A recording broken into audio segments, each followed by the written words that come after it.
Hey there, sleepyheads. Welcome back to the channel. Before we drift into tonight's story, Ash and Pikachu, 25 years of goodbye. I'd love to know, where in the world are you watching from tonight? And what time is it for you right now? Drop it in the comments below. I swear, it's always magical seeing just how far and wide this sleepy little community reaches.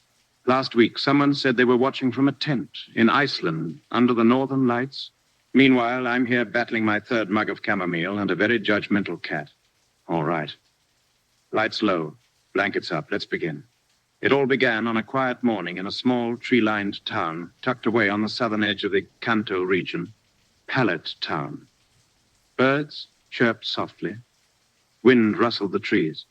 And inside a cozy little house with red shingles, a boy named Ash Ketchum was sleeping through the most important day of his young life. He had planned everything the night before.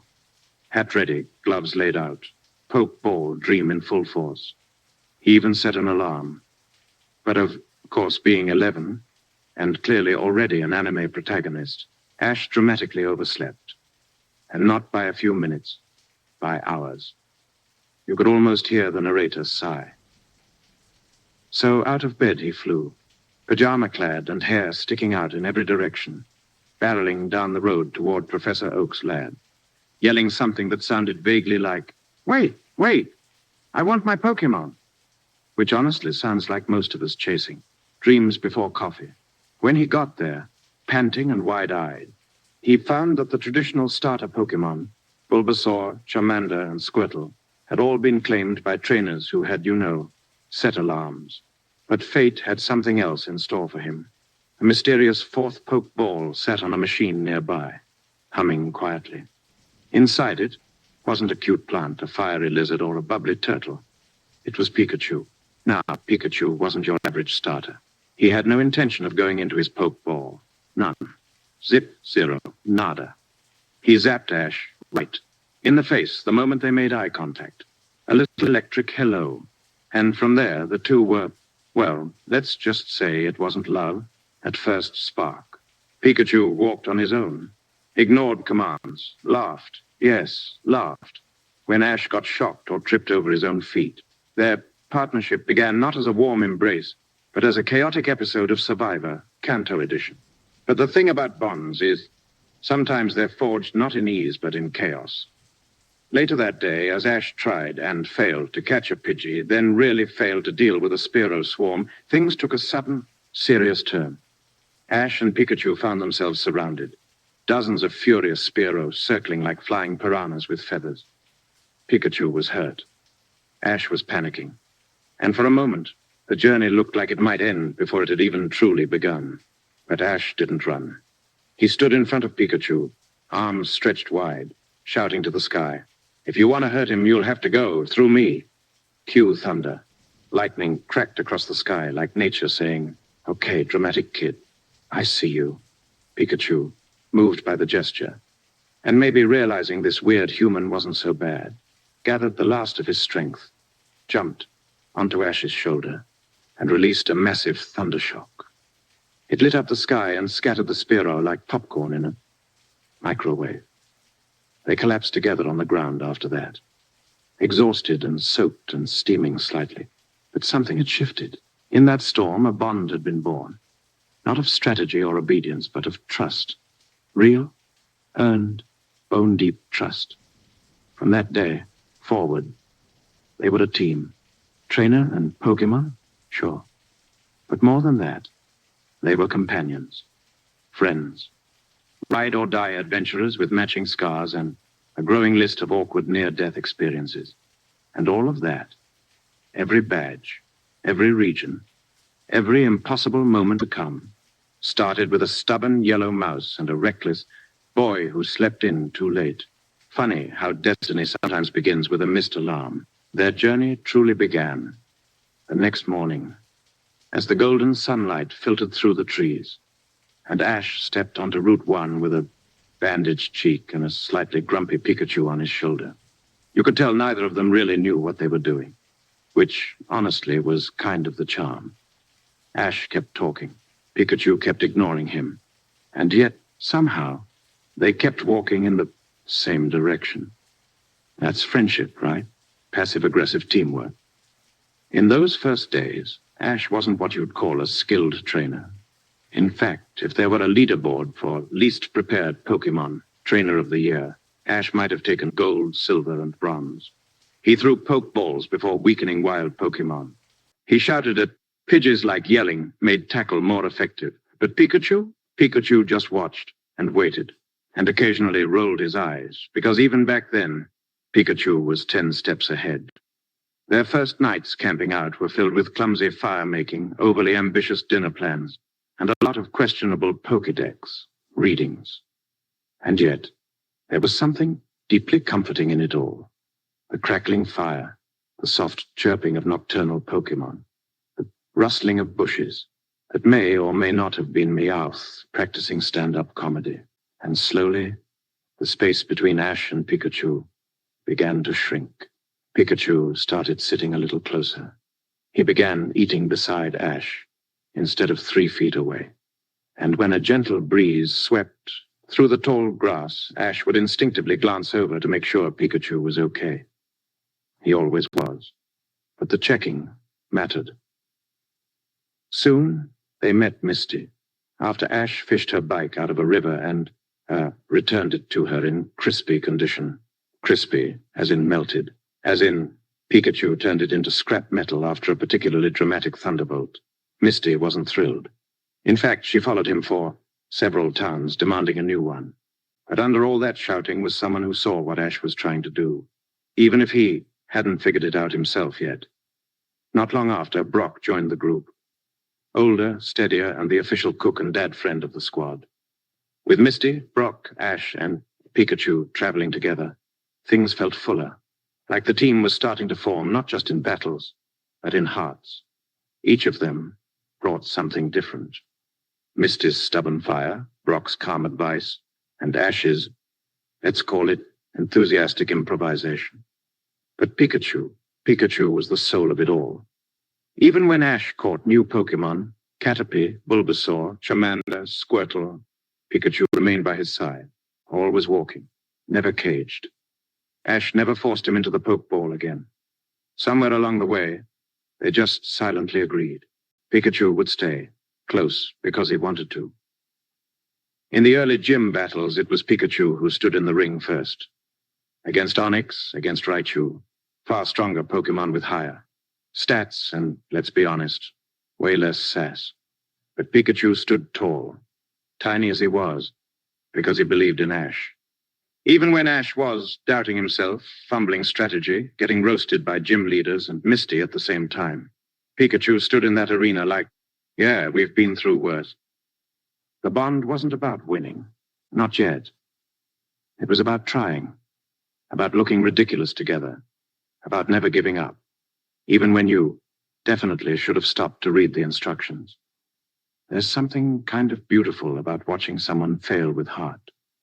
And Ash? He had heart for days. One of the sweetest early moments came after a long battle that left Pikachu injured. Ash cradled him gently, walking for hours to find a Pokémon Center. When Nurse Joy took Pikachu inside, Ash stood outside the door the entire night, unmoving, tired, silent, hands shaking just a little. And even though he didn't say much, you could see it all on his face. He cared. This wasn't just a team-up. It was love. The quiet, loyal kind that builds not in fireworks, but in campfires and shared glances and holding your breath when the other one's hurting. Later, when Pikachu woke up and smiled faintly, Ash whispered, "You scared me." And Pikachu, in his own way, just leaned into him. No zaps, no eye rolls, just warmth. That's when it became clear. These two were no longer strangers forced together by circumstance. They were becoming inseparable. Every footstep forward from that day carried the echo of that first storm. The one where a boy protected his Pokémon, and the one where somehow his Pokémon decided to protect him right back.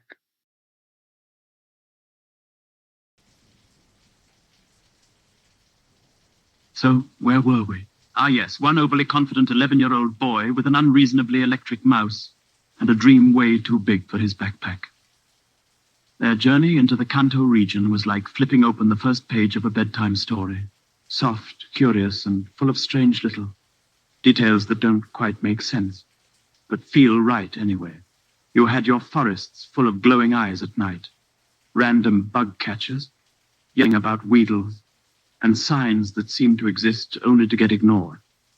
And right in the middle of it all, Ash and Pikachu, stumbling from moment to moment with nothing but determination, a Pokédex that talked too much, and a half-melted map Ash definitely spilled noodles on. Early on, they met Misty, who, let's be real, had every reason to be furious. Ash completely torched her bike while trying to escape. A Spearow flock, and then basically said, "Sorry," like a kid who just knocked over a vase and offered a Lego as compensation. But Misty, firecracker that she was, decided to follow him. Maybe for the bike. Maybe out of curiosity. Maybe because deep down she saw something in him that reminded her of herself. Stubborn. A little lost, but completely earnest. Then came Brock, the Pewter City gym leader with dreamy eyes, culinary skills unmatched, and a hopeless romantic streak so powerful it could probably flatten a Snorlax. Brock joined them, not just to see the world, but because he, too, needed to leave. Something behind. A small town, big responsibility, a quiet longing to chase something just for himself.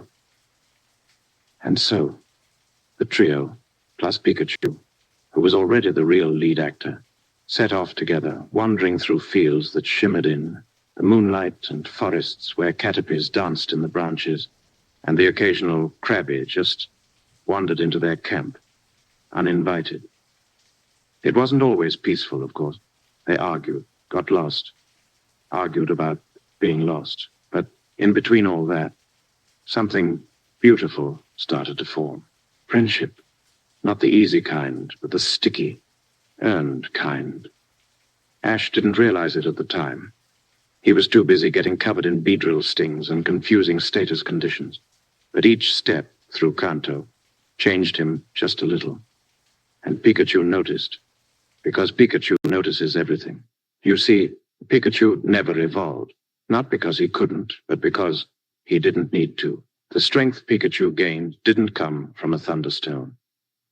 It came from trust, from watching this boy fall down, stand back, up, apologize, mess up again, and still keep going. From late-night campfires and silent stargazing, from catching Ash talking to himself about strategy in the middle of the night while burning instant noodles. Somewhere along the way, Pikachu stopped just following Ash and started walking beside him. And then, of course, Team Rocket. Oh, sweet, ridiculous Team Rocket.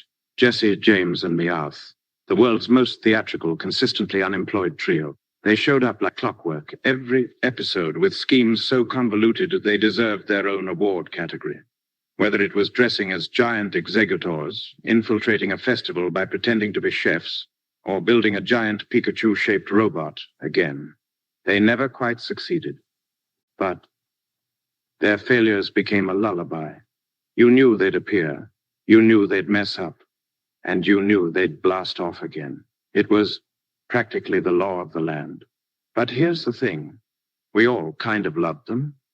They were persistent, loyal to each other in their own weird way. And maybe in their failed attempts to steal Pikachu, they unknowingly helped strengthen the bond between Pikachu and Ash. Like the universe kept throwing them challenges not to separate them, but to remind them why they stayed together. Each gym battle in Kanto added another thread to their tapestry. Ash lost a lot. Let's just be honest about that. He wasn't a prodigy. He was the kid who learned the hard way. Every single time, Pikachu would sometimes get flung across the field by a stronger opponent. And Ash would scream, rush to him, and ask if he was okay. And Pikachu, he always got back up, because Ash never gave up on him. So he'd never give up on Ash. You could see the shift in the way Pikachu battled. Not just with sparks and speed, but with purpose. This wasn't just battling to win, a badge. It was battling for someone. With someone.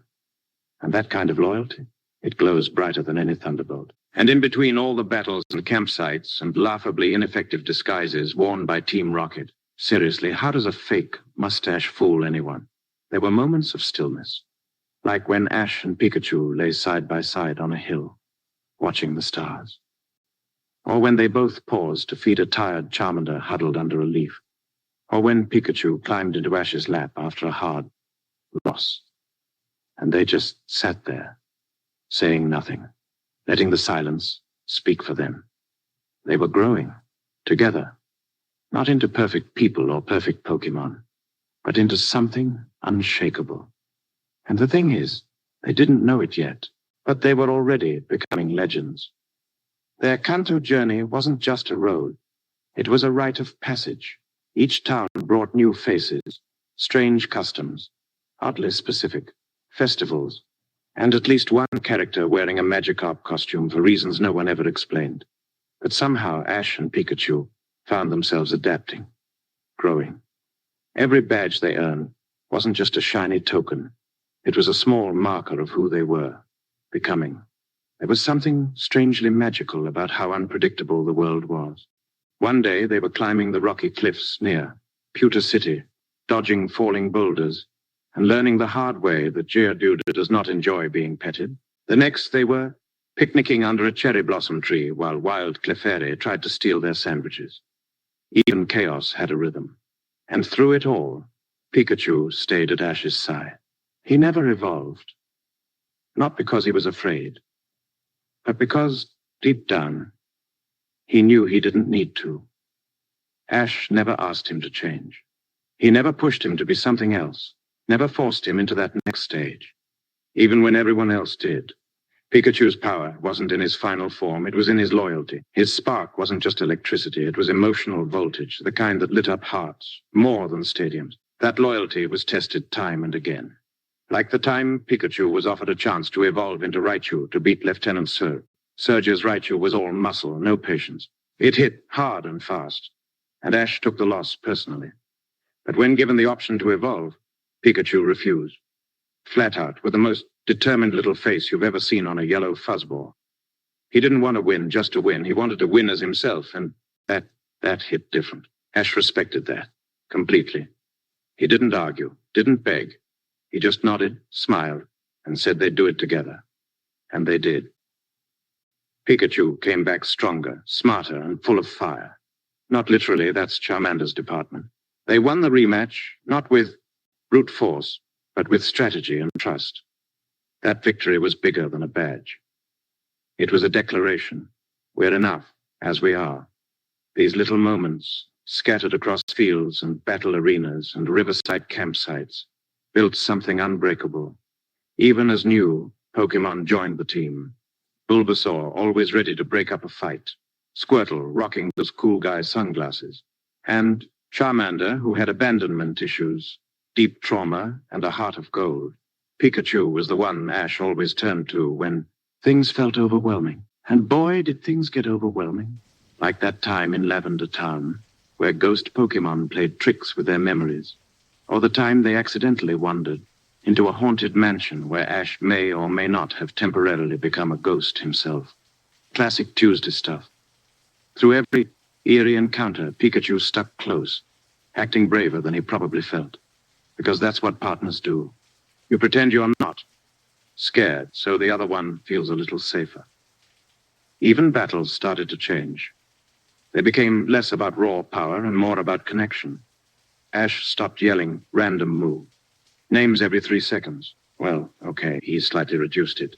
And started trusting his instincts. And Pikachu's. There was a synchronicity between them. A rhythm. Like they were hearing the same song the rest of the world couldn't. And yet, some of the most beautiful parts of their Kanto journey didn't happen in stadiums or during dramatic showdowns, but in the quiet. Like when Ash got a cold and couldn't get up and Pikachu refused to leave his side, gently putting berries by his pillow, nestling beside him, his cheeks sparking faintly any time Ash shivered. No thunderbolt, no battles, just care. Or the time they sat by a lake after a long, exhausting day, Ash skipping stones while Pikachu tried and failed to do the same with his tiny paws. No words were said. They didn't need them. The silence between them was thick with knowing, shared memories, mutual exhaustion, and the comfort of being seen, truly seen, by someone who'd walked the same path by your side the entire way. And of course, there was the Indigo Plateau. Ash, after everything, made it to the Pokémon League. Not as the strongest, not as the smartest, but as the most determined. And Pikachu. He gave every battle his all, from intense face-offs against powerful trainers to moments where Ash's strategy went slightly off the rails, like sending a Krabby into a 3v3 before realizing he'd never used it in battle. Pikachu was the steady heartbeat of the team. And when they lost, because yes, Ash didn't win the Indigo League, Pikachu didn't flinch. He didn't cry or pout or look disappointed. He simply walked over, hopped onto Ash's shoulder, and nuzzled into his cheek, as if to say, "It's okay, we're still us." And that's more than enough, because that was the truth. For all the badges, for all the Pokédex entries, and for all the opponents they faced, the real journey wasn't about beating the league. It was about becoming them, the boy from Pallet Town and his electric best friend walking into the next chapter side. So sleepyheads, let's turn another page, shall we? After all the wild chases through Kanto's forests and the melodramatic drama of Team Rocket's questionable career choices, you might think Ash and Pikachu would take a break. Maybe sip some tea, go on a beach vacation. Nope, not even close. Instead, they boarded the next train, figuratively and literally, straight into Johto, and with it came a quieter kind of adventure, a shift in the air, less about chaos, more about death. The boy who once charged into battle like a Tauros on espresso started to think, to hesitate, not because he was unsure, but because he'd begun to understand the weight of things. Johto felt different. The roads were more winding, the towns more peaceful, the Pokémon more ancient, more spiritual. There was a history to the land, whispered in the rustling leaves of Ecruteak's towers and the shimmering glow of Ho-Oh on the horizon. Ash soaked it all in, still loud, still passionate, but with a softening at the edges, less fire, more ember. And through it all, Pikachu, always Pikachu. You could see it in the way they move. In earlier days, Ash would shout out commands, stumble over his own shoes, and Pikachu would give him a side eye that practically said, "You good, buddy?" But now, they didn't even need words. A glance, a nod. Pikachu would leap forward like they'd practiced it 1,000 times. Even if they hadn't practiced it once, the bond was instinct now. Not performative, not loud, just lived in, like a favorite hoodie, or that warm blanket you've had for years, the one that smells like safety. But Johto was also where the goodbyes started to hurt a little more. Remember Butterfree? The goofy, lovable bug that Ash raised from a timid little Caterpie into a beautiful pink-tinted Butterfree. Yeah, Ash let him go. Released him into the sky so he could find love. And then he cried. And we cried. And Pikachu, bless him, just patted Ash's back with his tiny paw like, "It's okay. I'm still here. Always." Then Pidgeot, the brave protector of the flock, let go just as quickly, just as selflessly. Because Ash never saw Pokémon as tools or trophies. They were friends. And sometimes friends have to leave. Because that's what love is, giving someone the sky, even if it means standing alone on the ground. Through each goodbye, Ash grew. Not taller, he still stayed 10 years old for like 87 seasons, but wiser, softer, more grounded, and Pikachu stayed by him, like an anchor. No matter who came or went, Pikachu remained the only constant, the one heartbeat he could always rely on. And then came Hoenn, a new region with new rules, new friends, new Pokémon. And for the first time in a while, no Misty, no Brock, just Ash and Pikachu, stepping into the unknown with fresh shoes and an open heart. And that's when we started seeing something else. Ash mentoring, He wasn't just the chaotic rookie anymore. He was becoming someone others looked to. May and Max joined the party, and suddenly Ash was the experienced one. He was giving advice, sharing battle strategies, talking about bond and respect like some kind of tiny Pokémon professor in cargo shorts. It was weird, but beautiful, because you could see what all those battles, all those nights under the stars with Pikachu curled against his chest had done to him. Ash had changed, but not in the dramatic movie montage way, more like erosion, slow, patient, reshaping him with each wave of experience. And Pikachu, dear Pikachu, had changed too. Less sassy, more steady. Less of a wild card, more of a compass. Hoenn tested them in new ways. The Pokémon were stronger. The challenges more creative. There were battles in the rain, in the ocean, even against trainers who used Pokémon in combinations that made Ash scratch his head so hard you could hear it through the screen. But still, Ash and Pikachu held their own. Not because they were invincible, but because they adapted. Together. One of their most memorable battles was against Watson, the electric-type gym leader. Pikachu, without warning, absolutely, obliterated Watson's team in record time, like cartoon smoke trails and all. It turned out Pikachu had been overcharged thanks to a malfunctioning machine, and the poor guy was sparking like a toaster in a thunderstorm. But here's the kicker. Ash didn't cheer. He worried. He saw the win, but he saw Pikachu first. Always Pikachu first. Because Ash never wanted cheap victories. He wanted honest ones, earned ones. He wanted to look into Pikachu's eyes after a battle and know they'd done it the right way, even if it meant losing. That kind of love? That doesn't shout. It hums, low and constant, like lullaby static on a long car ride. And if you looked closely, during these Hoenn days, you could see it more clearly than ever. In the way Ash still shared his food, especially the ketchup.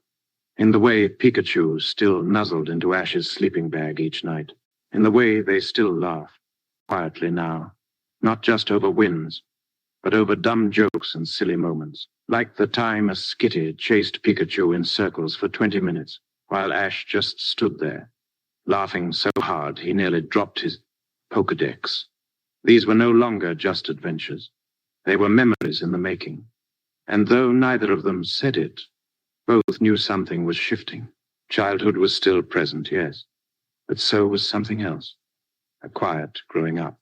Not sudden, not scary, but inevitable.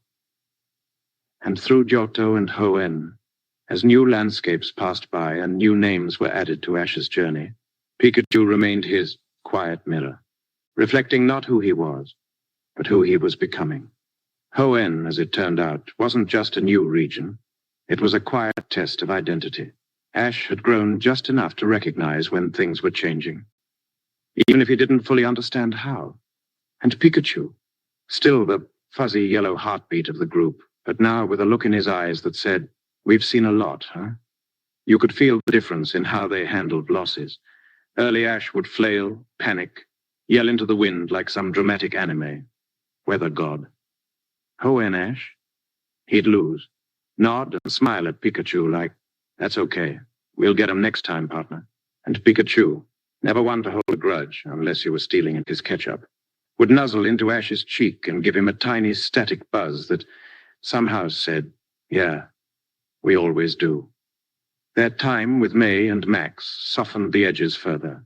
Max was a kid with too much book knowledge and not enough real world experience, while May in many ways mirrored early Ash, eager, clueless, and occasionally terrified of Butterfree. Watching Ash guide them, with Pikachu proudly beside him, was like seeing a brother and his much cooler electric brother-in-arms helping raise the next generation. And then came the contests. You remember Pokémon contests, right? Those sparkling high-drama pageants of glitter, ribbons, and dramatic poses. While May dove into those, Ash quietly sat in the stands, cheering like a proud dad at a school recital. Pikachu always sat on the armrest beside him, munching snacks like a furry little sports fan who knew the routine but still clapped when May pulled off something cool. During this time, Something else started happening. Quiet reflection. Every once in a while, the show would slow down. The music would soften. The wind would rustle through the trees just so. And Ash would just sit, think, look out over a river or a mountain, Pikachu curled up beside him. No big speech, no sudden inspiration, just stillness. It was rare, but beautiful, because it showed us that even in a world full of legendary birds and exploding fire lizards, it was those little moments, those peaceful, wordless ones, that mattered most. And as Hoenn progressed, Ash started doing something very un-Ash-like, letting others shine. He stepped back, let May take the spotlight, encouraged her, trained with her, didn't try to outshine her or steal the scene. And in doing that, Ash kind of became, well, wise. Not old man on a mountain wise. More like, I've burned enough toast in my life to know how not to burn yours kind of wise. And Pikachu? He noticed there was a moment, barely a second, where Ash let Max borrow Pikachu for a little training exercise. Just a mock battle, nothing fancy. But you could see it in Pikachu's expression. A flicker of hesitation. Not fear, not resistance. Just a question. Is this okay? And Ash gave him a tiny nod, not saying a word. And Pikachu understood, trusted, went forward. Because that's what they had now, unspoken permission. When they traveled to Fortress City and saw Pokémon living among the treetops, or when they met old rivals like Drew, there was no jealousy, no panic. Ash wasn't trying to prove he was the best anymore. He was just trying to be better, for himself, for Pikachu, for the journey. And yet, even with all this quiet growth, there were still the classic moments. Like Ash accidentally walking into a cave filled with Zubat and instantly getting swarmed, or Pikachu getting stuck in a barrel and spinning down a river like a cartoon, or Team Rocket, bless them, building yet another elaborate Pikachu stealing machine, powered by spaghetti and glitter, only for it to explode 5 minutes in. The humor never went away. The world didn't lose its silliness, but the way Ash and Pikachu moved through it, that's what shifted. They were no longer just reacting to the world. They were becoming part of its rhythm, blending into it like two notes in a lullaby that had been playing since Pallet Town, and would keep playing long after the last badge was earned. And maybe one of the most heartfelt little details, the sleeping. Ash never got into a sleeping bag without Pikachu curling beside him. Even in Hoenn, even years in, that simple act stayed the same. Like some quiet contract between friends. You sleep, I sleep. You're safe, I'm safe. In fact, Pikachu had developed this thing. He'd press his tiny head into Ash's neck as they dozed off. Not every night. Just the ones where the battles were rough or the goodbyes were heavy. Like he knew the dreams might be complicated and wanted to keep them warm. You don't train that. You don't earn that with gym badges. That's just love. Unfiltered, undeniable, and silent. And slowly, through Johto and Hoenn, something else became clear. Pikachu wasn't just Ash's first Pokémon. He was his memory keeper. Every joke, every stumble, every loss, every time Ash fell into a river or got zapped by a Magnemite, Pikachu was there, watching, remembering, holding it. Not because he needed to, but because someone had to. Someone had to carry the full story. And who, better than the one who never left? All right, sleepyheads. Still with me? Let's stretch our legs under the blankets and continue this soft little time-traveling journey.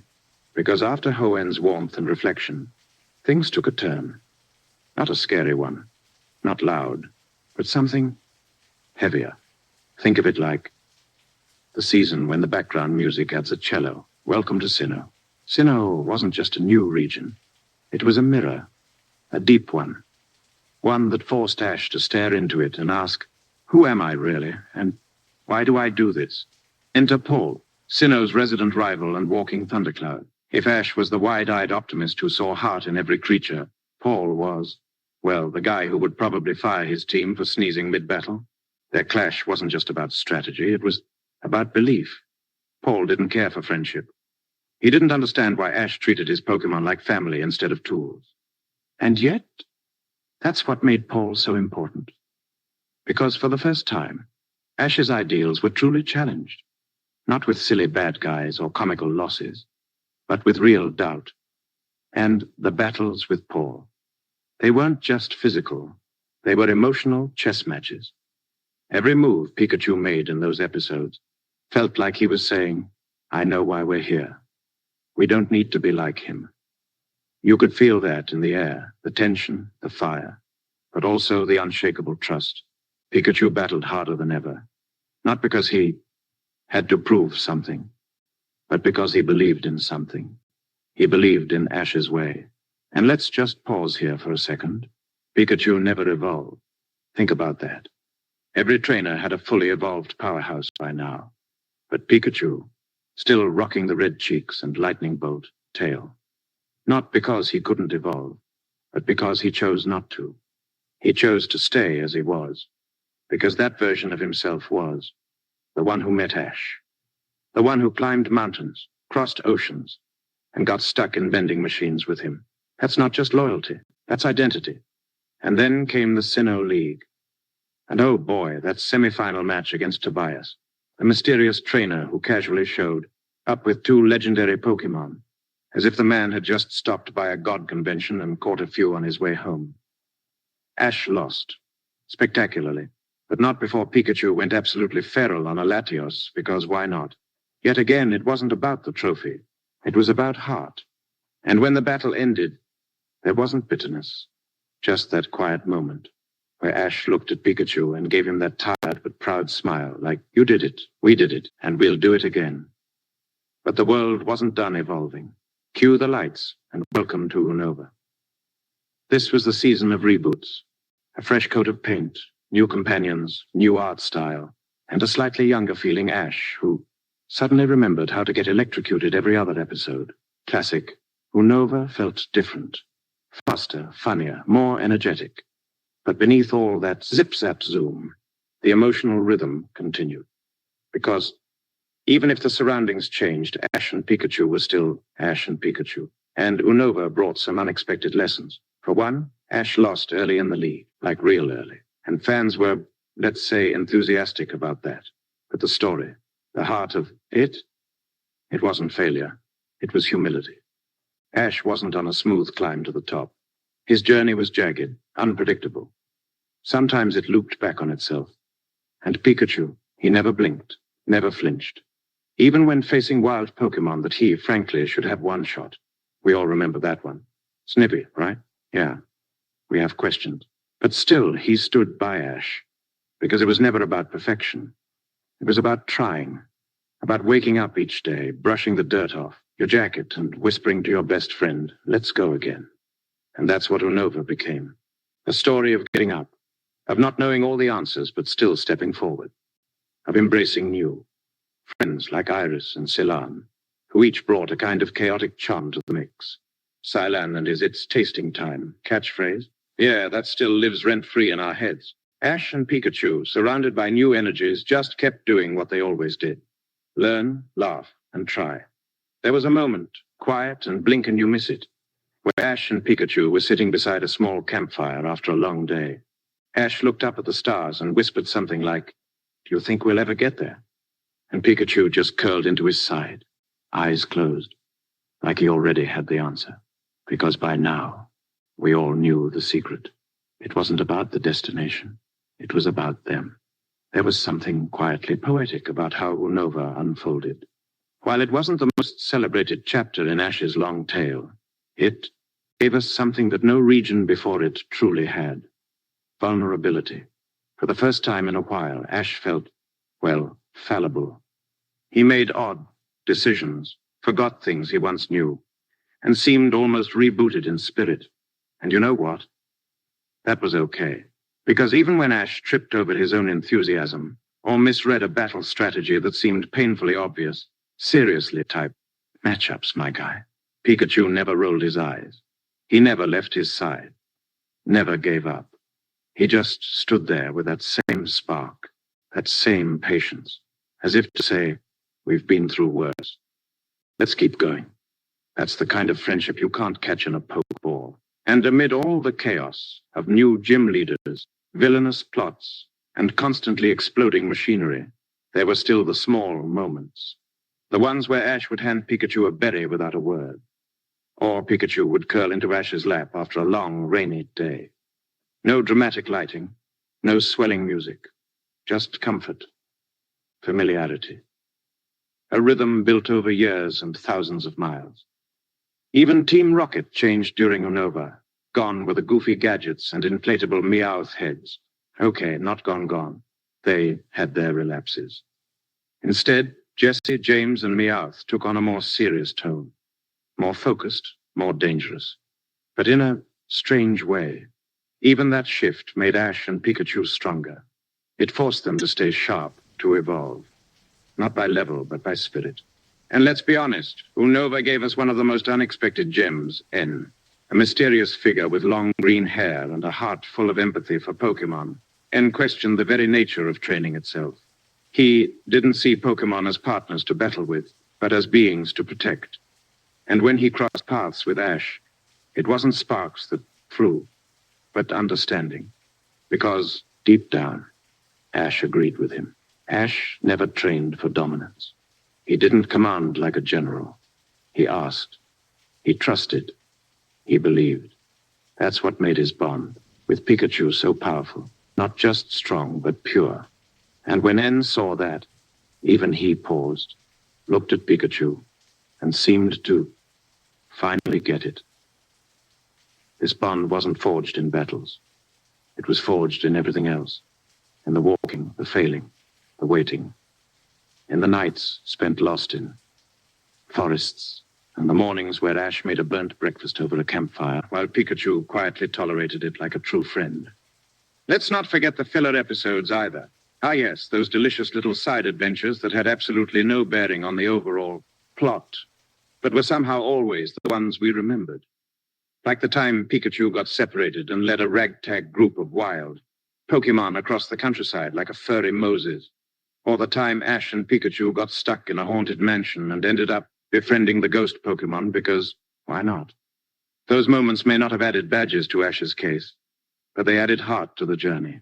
They were the quiet songs between the big notes, the bedtime stories within the grand tale.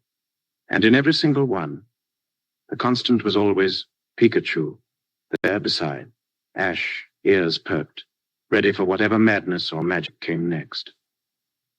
And slowly, as Unova rolled on, something started to feel different. Not worse, not sad, just matured. Like the difference between your favorite childhood book and the way you read it as an adult. The words hadn't changed, but you had. Ash didn't chase gym badges just for glory anymore. He did it because it was a way to meet people, connect with Pokémon, understand the world. And Pikachu? He wasn't just a partner in battle. He was a witness to every handshake, every tearful goodbye, every dumb decision and triumphant return. He saw it all. It's no wonder that when Ash stood atop yet another league stadium, looking out over thousands of cheering fans, his first instinct was never to gloat, but to look down at Pikachu, smile, and say something like, "We did our best, huh?" Because that's what mattered most. Not the win, not the title, but the doing, the trying, the never turning cold, the always believing.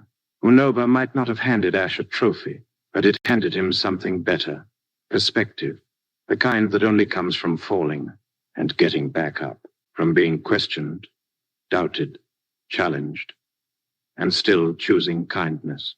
And through it all, Pikachu never left. He never evolved. He never hesitated. Because in a world of changes and regions and rivals, some things are meant to stay. Some things are sacred. Like the way Pikachu still rides on Ash's shoulder as if it's his rightful throne. Or the way Ash still reaches up to catch him midair after a leap, like they practiced that move in 100 different dreams. That's not just routine. That's ritual. That's what happens when two souls walk together long enough that their steps start to sink without trying. Still awake, sleepyheads? Or maybe you're half dreaming already, imagining Pikachu chasing a malasada across a tropical breeze. Either way, we're gliding into a new chapter now, a softer one.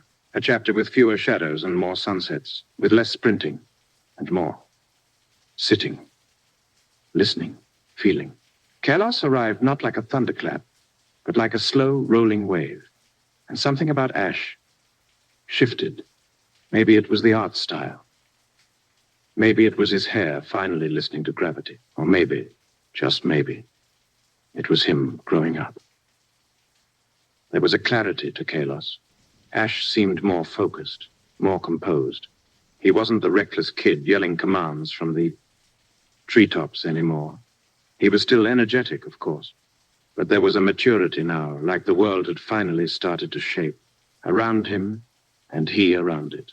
And with that came Greninja. Ash's bond with Greninja was something extraordinary, literally. It transformed them, physically and spiritually.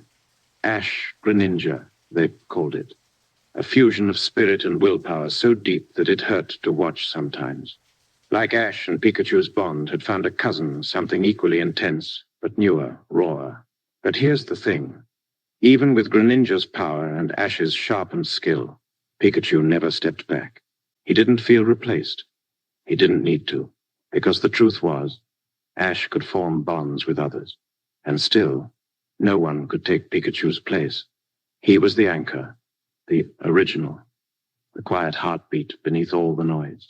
And through all this, gym battles, rivalries, and those beautiful Kalos landscapes, Serena arrived, calm, kind, and carrying a secret crush as obvious as a Jigglypuff's melody. Her connection with Ash was sweet, a little awkward, and totally unspoken. Well, mostly unspoken. That goodbye scene at the airport. Yeah, we still don't have closure, but we felt it. Every glance, every near confession. It was a layer of tenderness that wrapped around the Kalos arc like a soft blanket. Even Pikachu seemed to notice. There were these little expressions, subtle head tilts, amused smirks, as if he was watching a rom-com from Ash's shoulder and rooting for the kiss that the writers refused to fully show. Classic. But as Kalos reached its crescendo, with emotional battles and dramatic farewells, something started to hum in the background. A low, lingering note. This isn't forever. And then came Alola. Oh, Alola, the land of sunshine, sand, and the laziest executors you've ever seen.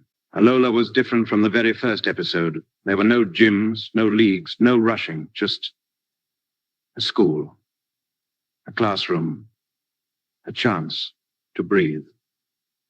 And for Ash, it was like life finally said, here, rest, learn in a new way. He wasn't competing anymore. He was growing in other ways. He was helping students, bonding with their Pokémon, building a found family under the warm wing of Professor Kukui, who treated Ash less like a guest and more like a son.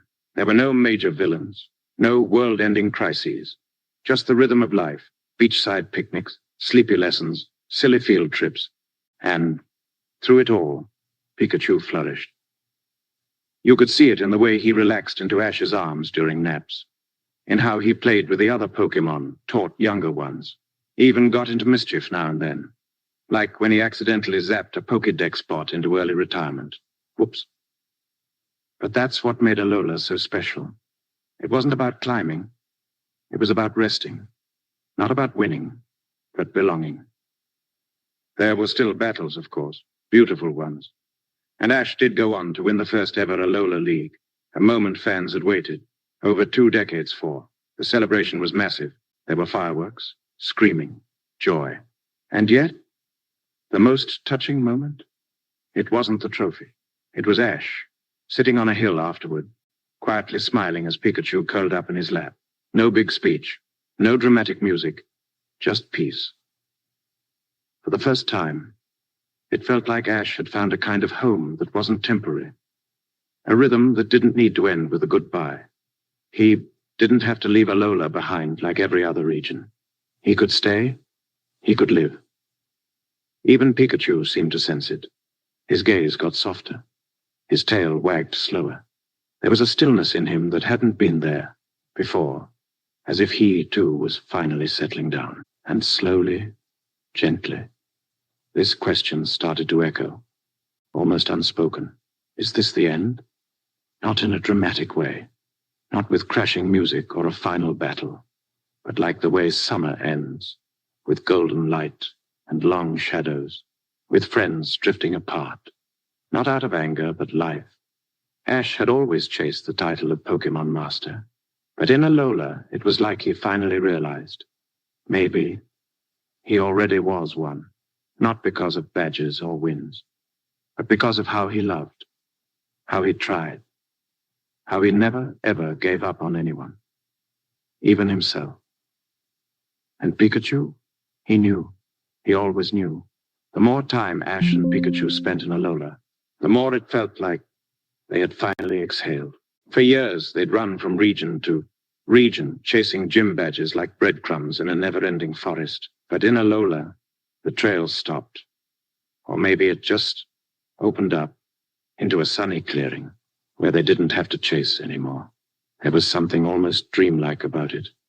Waking up in Kukui's home to the sound of ocean waves, Pikachu stretching on the porch like a tiny yellow house cat. No alarms, no battles at dawn, just the sound of Ash burning breakfast again. Some things never changed. The classmates in Alola were more than companions. They were a family. There was Lily with her gentle curiosity and nervous bravery. Kiawe, always dramatic and fiercely loyal. Mallow, sweet and grounded. Sophocles with his tech smarts, and Lana with her quiet strength. Together they formed a circle around Ash that felt less like a team and more like a campfire. Warm, safe, shared. Pikachu thrived in that circle. He wasn't just the battle partner anymore. He was the big brother of the classroom, the snack thief, the snuggle pillow, the comic relief. One minute he was playfully zapping Togedemaru. The next he was curled up in Lily's lap, snoring softly. And yet, even amid the giggles and naps, there was always that watchful glint in his eye, that protector instinct. Always looking out for Ash, always ready. Do you remember the episode where Ash and Pikachu got lost in the forest and stumbled upon Tapu Koko? That moment felt different. Not like an epic showdown, but like a spiritual nudge. A quiet reminder from the island itself. Your time here matters. And it did. Alola wasn't about climbing the ladder. It was about planting roots, about friendships that weren't tested in stadiums, but in shared lunches, sleepovers, and late-night talks under the stars. You could feel it, the series slowing its breath, stretching its arms, preparing for something. Not a finale, but a change. And then came Professor Kukui's wedding. Now, if you ever doubted that the Pokémon world could throw a party, that episode made it clear. This crew knows how to celebrate. But beneath the music and laughter was a soft goodbye humming in the background. Because that wedding was more than a happy occasion. It was a curtain call. Ash had made Alola his home, but the nature of his spirit, the very core of who he was, meant he couldn't stay still forever. He was meant to wander, to explore, to chase storms and stumble into destiny with mud on his face and Pikachu on his shoulder. And Pikachu, he understood. The way he looked at Ash during those final Alolan days, there was pride there, and peace, like he knew they had done something special, like he was ready for the next step, but also kind of wanted to freeze this moment forever. And then, that ending episode, no explosions, no last-minute crises, just Ash leaving, saying goodbye to his classmates, hugging them, smiling, holding back tears in that very Ash-like way, where his voice shakes, but he pretends it's allergies. And Pikachu, perched on his shoulder, silent, still, a constant, like he always had been. There's something beautiful about a farewell that doesn't come with fireworks, that just is. And Alola gave us that. A closing chapter with the quietest punctuation mark. No one evolved. No one got left behind. There was no huge victory speech. Just Ash stepping onto that boat, Pikachu waving his tail lazily, the sun setting behind them, and us, watching it fade like the end of a childhood summer. And in that silence, a quiet truth settled over the fans watching around the world. Something is ending. Not in the dramatic final season kind of way, but in the you might not see this again way. The way you close a book you didn't want to end and just hold it for a second, staring at the cover, remembering everything inside. Ash and Pikachu had traveled through regions and legends, faced gods and goofballs, found family in the unlikeliest places. And in Alola, they found rest, not a final stop, but a moment to breathe, to look back, to prepare for the ending that was still to come. There's something poetic about calling the final chapter simply Journeys. No flashy subtitle, no urgent final showdown vibes. Just Journeys? As if the show itself was sighing and settling into a quiet chair, reflecting on everything that came before.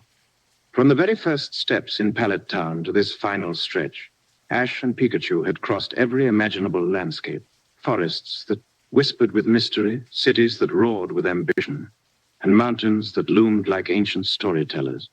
And now they weren't racing toward a new region or chasing the next big league.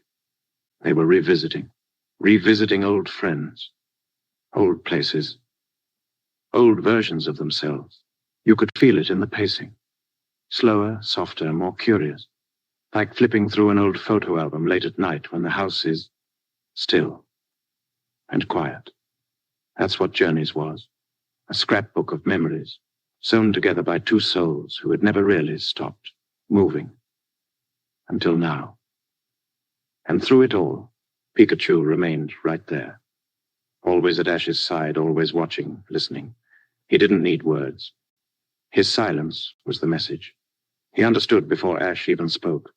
He knew every rise and fall in his partner's voice, every sigh, every excited squeak. He'd memorized the rhythm of Ash's life like a lullaby. Remember when they visited old companions like Brock and Misty. It felt like seeing childhood friends at a reunion. The kind where nobody says the word goodbye, but you know. This might be the last time all the pieces fall together like this.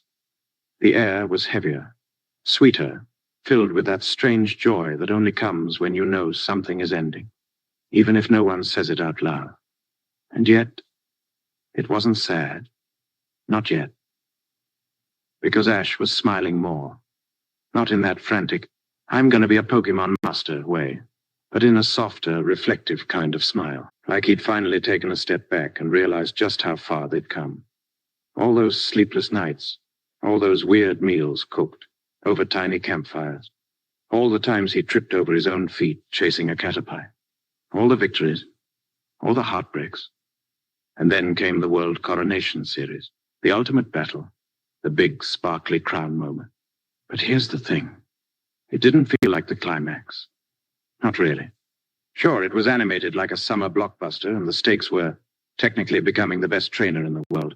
But for fans who had been there since the beginning, it felt more like a thank you, a tribute, a curtain call, a moment not just for Ash and Pikachu, but for us, Pikachu's final battle, taking down legendary champions, pushing past his limits, literally collapsing before standing back up with that signature little squeak. Wasn't just a victory. It was a message. We're still here. We still have the spark, but we know. And when they won, when Ash finally became the official world champion, and there wasn't a thunderous, never-ending celebration. No endless fireworks or parades. Just a quiet moment. A brief, almost confusing stillness. The kind that makes you sit up in bed and go, wait, is that it? And maybe that was the point. Because real endings don't come with giant fanfare. They sneak up on you. They unfold in the softest ways, like the closing of a door that doesn't quite latch, like the last breath of a dream before you wake. And in those final episodes, they just walked, Ash and Pikachu. No big goals, no tournaments, just wandering. They met old Pokémon, ran into friendly faces, even had moments of playful mischief. Ash made weird food again. Some things never change. Pikachu stole a rice ball, also constant. And there were more naps than battles.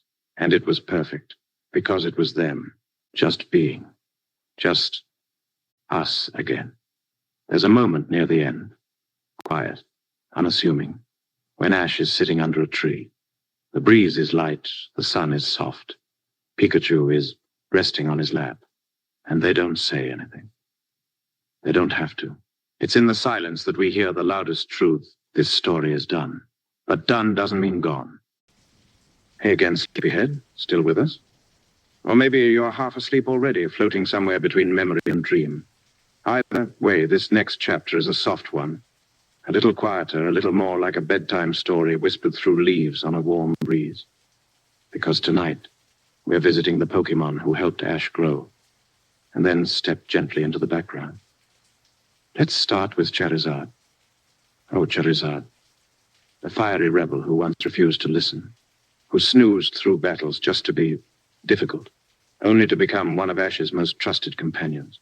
That dragon with the stubborn heart eventually soared into the skies, training in the Karasific Valley, chasing strength not for glory, but to protect the ones he cared about. He didn't need to be in every episode to matter, just knowing he was out there, still growing, still watching the horizon. That was enough.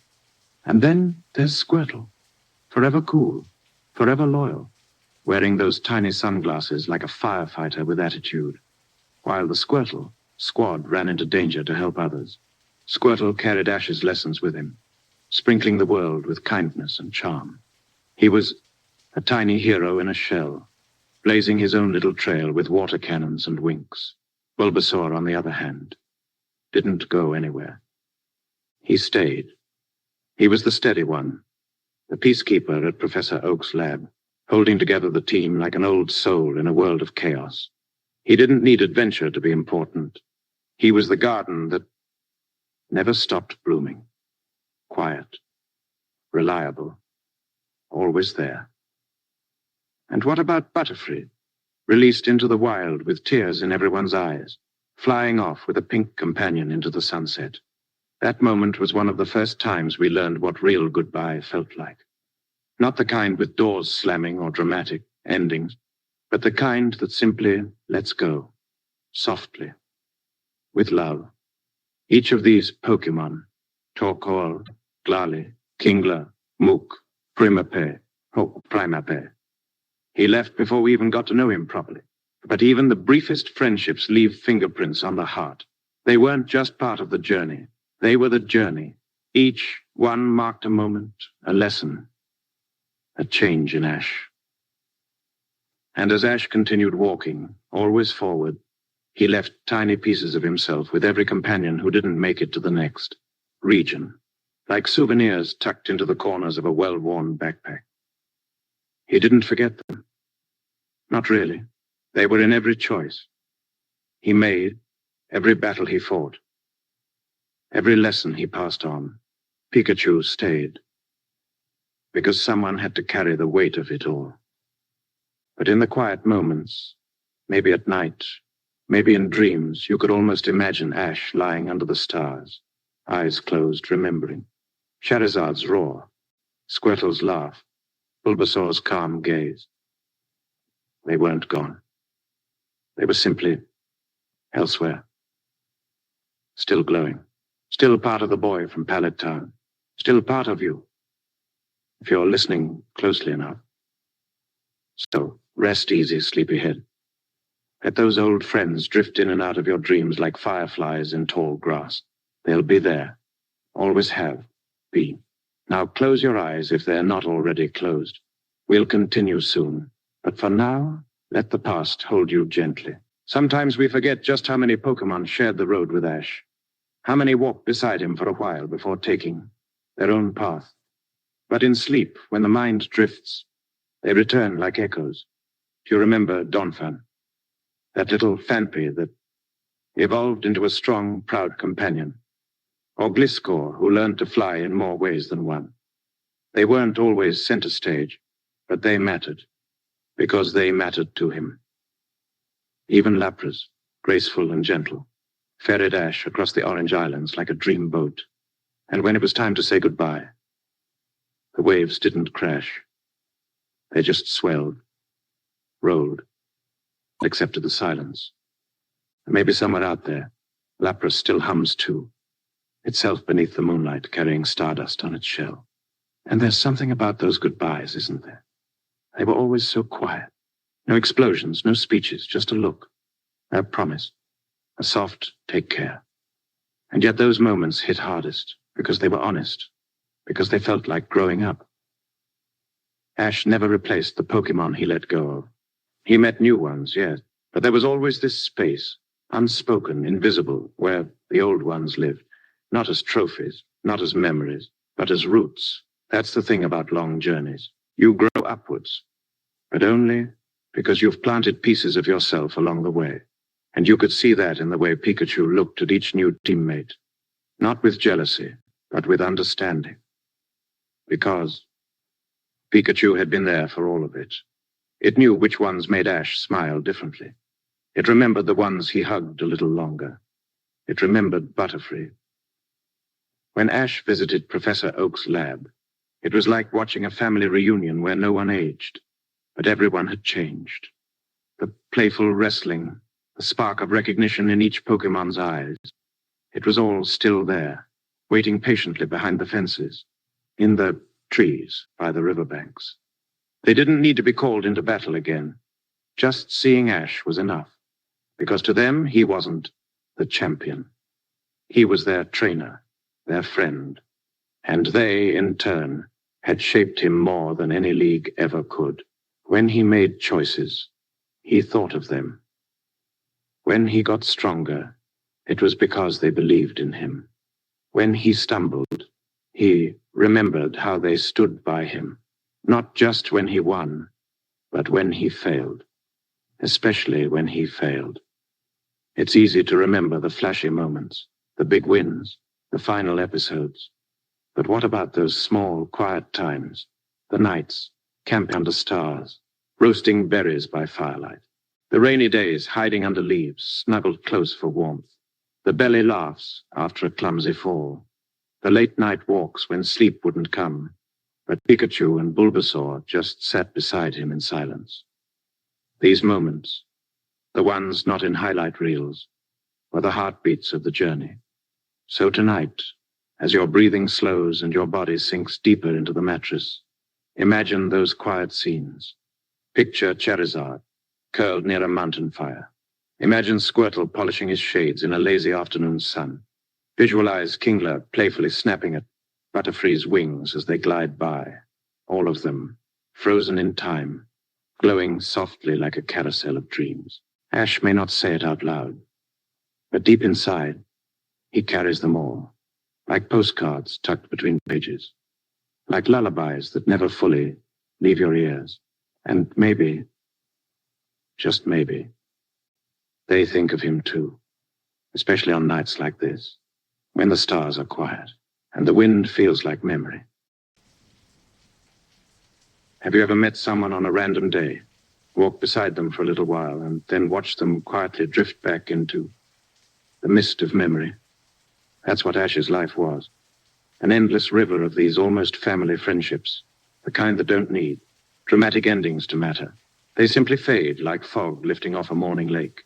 May and Max, for example, siblings with so much energy, so much curiosity. Max with his round glasses and endless questions, always trying to prove himself despite not having a Pokémon of his own.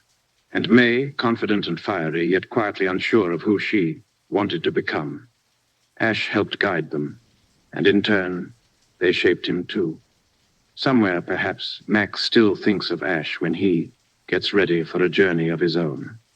And May, maybe she still remembers how it felt to chase contests side by side with a boy who never stopped believing in her. Then there was Dawn, with her sparkly fashion and a heart even brighter than her ribbons. There was something so gentle in their bond, like two stars twinkling in the same sky, encouraging each other from opposite constellations. No need to worry, she'd say, even when things looked bleak. And maybe that's what she left behind most. Those little catchphrases that became emotional life. Jackets. It's not hard to imagine Dawn looking up at the same moon Ash sees, wondering if their paths might cross again someday. And then Iris. Wild, untamed, a free spirit in every way. She challenged Ash in a way few others did, teasing him, pushing him, making him frustrated but better. Their dynamic was like two thunderclouds clashing and parting in the same sky. Time passed, and she became a champion in her own right. But you can still sense that she'd laugh just as loudly now as she did back then if she ever saw Ash trip over his own shoelaces again. These companions were never just temporary. They were mirrors, showing Ash who he was at each phase of his journey. Clement and Bonnie brought science and innocence. Bonnie, tiny and loud, once tried to marry her big brother off to every woman with a pulse. And yet she had a warmth that lingered, like a little sister's voice echoing in an empty house. Lily, who battled her fears, both literal and metaphorical, while Ash quietly stood beside her, cheering her on without needing to say much. And Go, who wasn't just a sidekick, but a philosophical shift, someone whose journey wasn't about battling, but understanding, collecting, remembering. Each friend had their own theme music, their own emotional weather. Some were summer storms, quick and loud. Others were winter fires, soft and lasting. But they all waved goodbye eventually. And we, watching from the quiet of our rooms, under blankets, and beside nightlights, felt those goodbyes like distant lullabies. Did they ever write to each other? Maybe. But perhaps their letters were never on paper. Maybe they were sent in memories, in dreams, in the quiet wish to meet again someday. Some of the goodbyes were sweet. Some were sudden. Some lingered a little longer than they were meant to, like a hug that doesn't know when to let go. But none of them were empty. Ash never forgot his companions, not really. He carried them in the way. He spoke the way he trained, the way he looked just a little differently at the world with every region passed. They were bookmarks in his story, even if we never turned back to those pages again. Think of Go for a moment. Logical, ambitious, full of tech and curiosity. He was so different from Ash at first, but together they made a strange kind of sense. Go taught Ash to slow down and observe, to wonder about the why of Pokémon, not just the how many badges can I win. Their friendship was like two puzzle pieces with opposite edges, and somehow they still fit. And maybe, just maybe, Go was the last traveling companion for a reason, a final mirror, showing Ash how far he'd come and how wide the world still was. But none of these friends were just tag-alongs or sidekicks. They each brought something sacred to the table. A meal shared by campfire, a laugh during a storm, a hand reaching out when things felt too overwhelming. You could feel their stories even in the way Ash packed his bag, that spare space in his backpack. It wasn't just for potions or poke balls. It was a silent place where old memories quietly curled up and rested. And in the moments when the camera wasn't rolling, when the crowds weren't watching, don't you think Ash sometimes paused and thought about them? Maybe while staring at a riverbank where he once fished with Celan. Maybe while eating ramen alone and remembering Serena's soft goodbye at the airport. Maybe while watching Pikachu sleep and remembering the time Bonnie tried to tuck him in with a tiny blanket.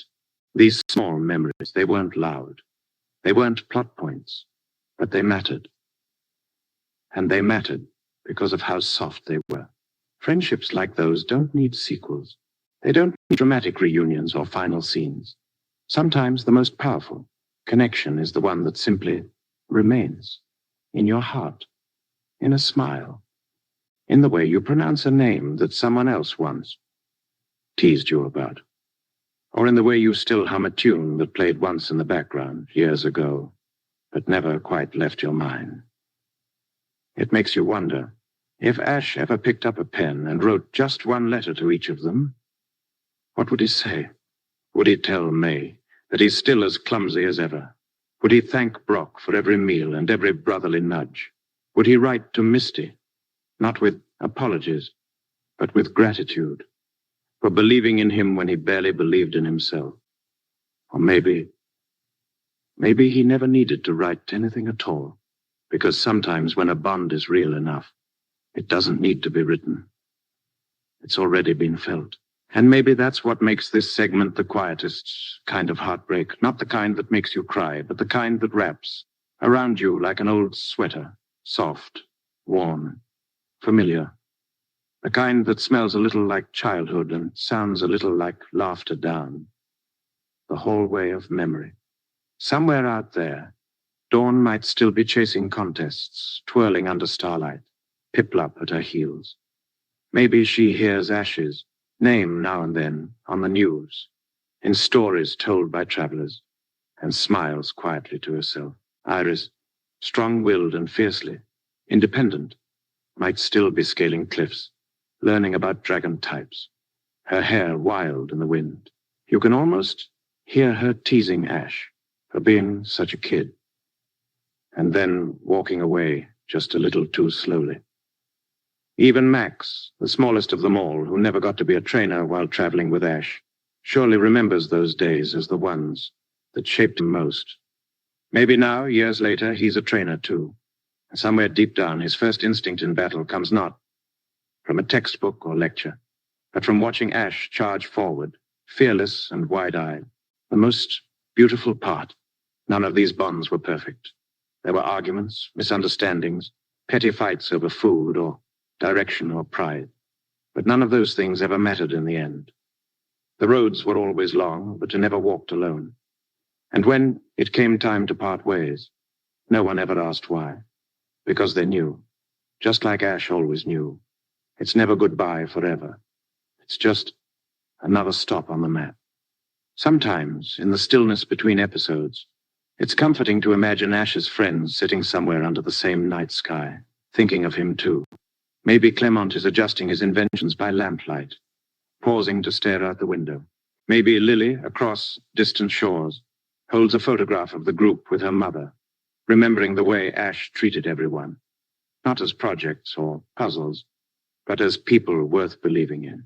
They were all, in their own way, the soundtrack of his life, a melody built from harmonies of trust and adventure, each note played by a different heart, and yet, somehow, every one of them in tune.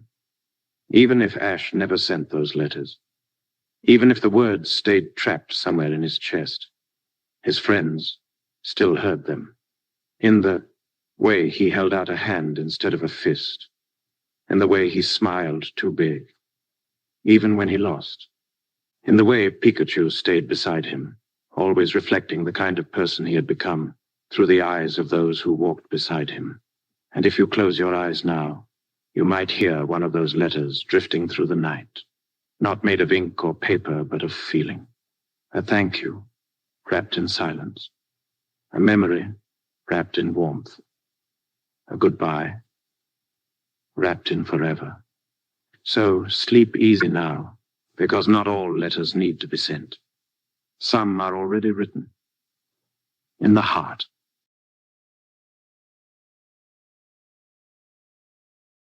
Hey there, sleepyheads. Still with me? Good. You've made it far tonight. Almost like a journey of your own. And now, let's slow things down just a little more. Imagine for a moment if all this time the story wasn't being told by Ash, but quietly observed by the one who never left his side. That little yellow mouse with wide eyes and a heart as big as Pallet Town itself. Pikachu, from the very beginning, Pikachu was there. And not just there like a backpack or a pokeball, but really there. Listening, watching, feeling. That first moment, do you remember it? When Ash ran through the rain, arms spread wide, body trembling but unafraid, shielding Pikachu from a flock of angry Spearow. That moment wasn't just a beginning. It was a promise, a spark of something, unspoken. And Pikachu, for all his sass and reluctance, felt it instantly. He didn't have the words to say, You're mine, too. But when he let that thundershock loose to protect Ash, something changed. Not just electricity, something more electric than that. And so they walked. Through woods, through cities, through places where the air smelled like flowers, and places where it smelled like burnt wires and old gym floors. And with each step, Pikachu learned more about Ash. Not from what he said, but from how he was. The boy who gave everything for his friends. The boy who charged in head first, who apologized too quickly, who cried only when no one was looking. Pikachu knew all of it. He saw every time Ash clenched his fists after losing a match. Every time his eyes sparkled when someone complimented his Pokémon instead of him. He felt the tiny tremble in Ash's shoulders when saying goodbye to someone he cared about, but smiled anyway. That's the thing about being a Pokémon. You don't need a voice to understand someone's soul. You just need to stay long enough. And Pikachu stayed. Longer than anyone else. Longer than Misty, longer than Brock. Longer than all the leagues and rivals and rotating hats. While the world focused on Ash's victories, Pikachu focused on his growth. From a wild little kid with scraped knees and oversized ambition, to someone who could carry not just his own dreams, but the dreams of everyone who walked with him. Pikachu saw the changes not in Ash's win record, but in his eyes, the way he listened more, spoke softer, held his friends a little, tighter, and let go with a little more grace. Sometimes they'd sit together in silence, after a battle under a tree or during a long ride between towns. And in those moments, Pikachu would just lean against Ash's side. No lightning, no cheering, just warmth, like plugging into a memory. And maybe that's why Pikachu never evolved. Not because he couldn't, but because he didn't need to. Because he had already found the strongest version of himself, just by being with Ash. And you know, sleepyhead, Pikachu didn't count time in years, or in battles, or even in regions. Time for him moved in moments, small flickers of feeling. The way Ash's laugh shifted as he got older. The way he stopped running headfirst into danger and started thinking first. The way his shoulders grew broader, not just from growing up, but from carrying so many memories, so many goodbyes. Pikachu noticed how Ash's dreams changed too. At first, it was just about becoming a Pokémon Master, whatever that meant to a 10-year-old who wore his heart on his sleeve. But later, it became about something quieter, teaching others, supporting friends, protecting those who couldn't battle for themselves. Being a good trainer, yes, but more than that, being a good person. And through it all, Pikachu watched with the kind of loyalty that doesn't need to be earned, the kind that chooses to stay. That thunderstorm in Pallet Town wasn't the only time Pikachu stood in the rain beside him. There were dozens, no, hundreds of moments where he could have left or evolved or rested. But he didn't. Because this wasn't just a trainer and his Pokémon anymore. This was family. When Ash cried, really cried, over letting a friend go, Pikachu would curl up by his side. When Ash laughed so hard he fell backward, Pikachu would climb on top of him like it was the best pillow in the world. When Ash lost, Pikachu never blamed him. He just looked up with those big brown eyes and said without words, "I'm still here. Let's keep going." And when Ash won, really won, the kind of win that the whole world watched, like in the Alola League or the World Coronation Series, Pikachu didn't cheer for the title. He wasn't proud of the trophy. He was proud of Ash, the boy who once struggled to tell a caterpie it was strong. The boy who once offered a sandwich to a stranger just to make them smile. The boy who, no matter what, never turned his back on anyone. You see, the world called Ash the chosen one, the brave one, the stubborn one. But to Pikachu, Ash was simply his. And if you looked closely through all those episodes, through all the battles and filler arcs and weird food gags, you'd notice something. Pikachu never changed trainers. Not once. Not for a day. Not for a battle. Not for a storyline twist. because there was never any question. Even when offered stronger teams, even when challenged by other electric types, even when left behind temporarily during adventures with other Pokémon, Pikachu waited, quietly, patiently, with full trust that Ash would return. And he always did. That's love, Sleepyhead. Not the loud, spark-filled kind, but the gentle kind. The kind that sits beside you when you're too tired to speak. The kind that says, wherever you go, I'm going to. That's the story Pikachu lived.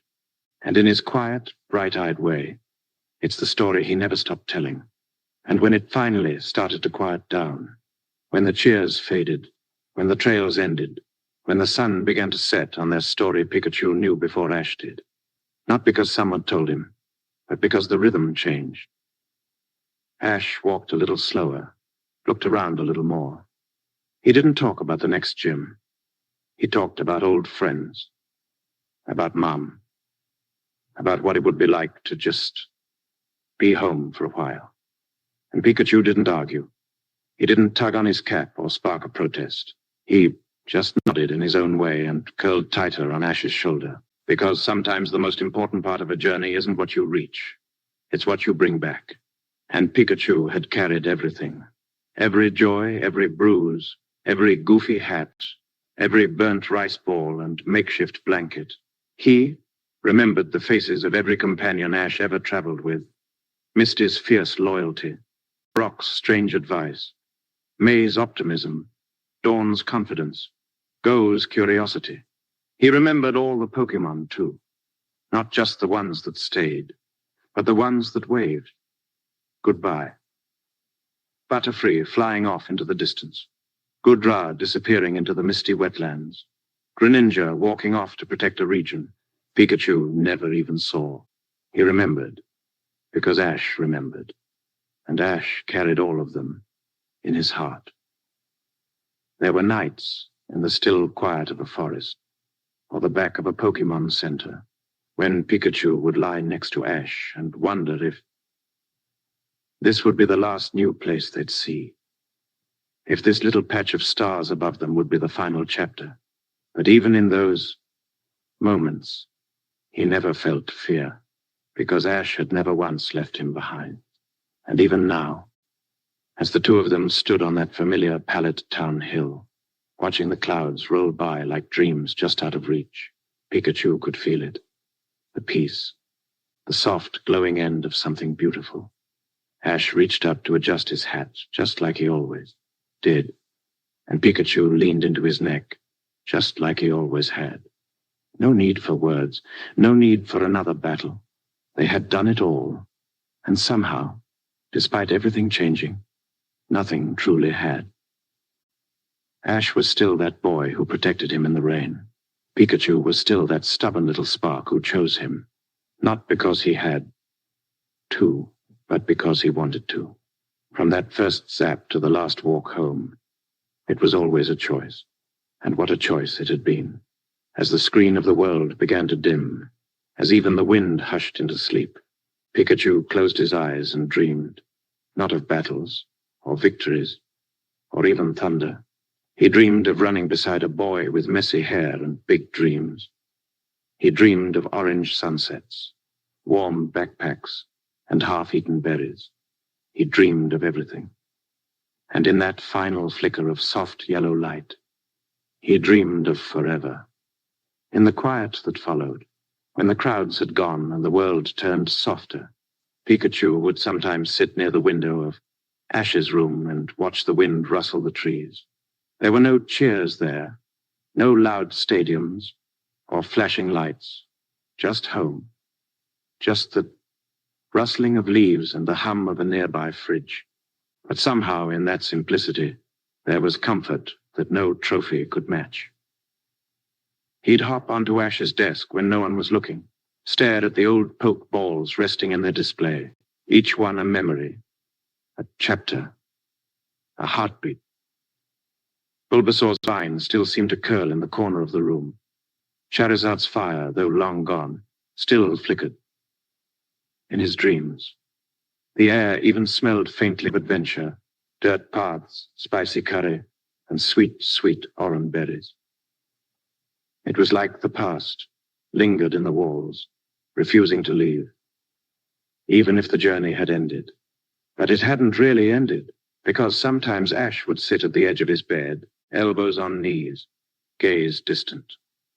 He wouldn't say much, but Pikachu could tell he was reliving something.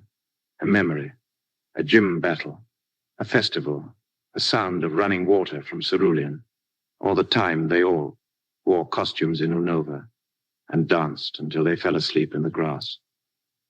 And Pikachu would leap up, sit beside him, and just be there, like always. He never wanted much, not a bigger team, not power, not praise.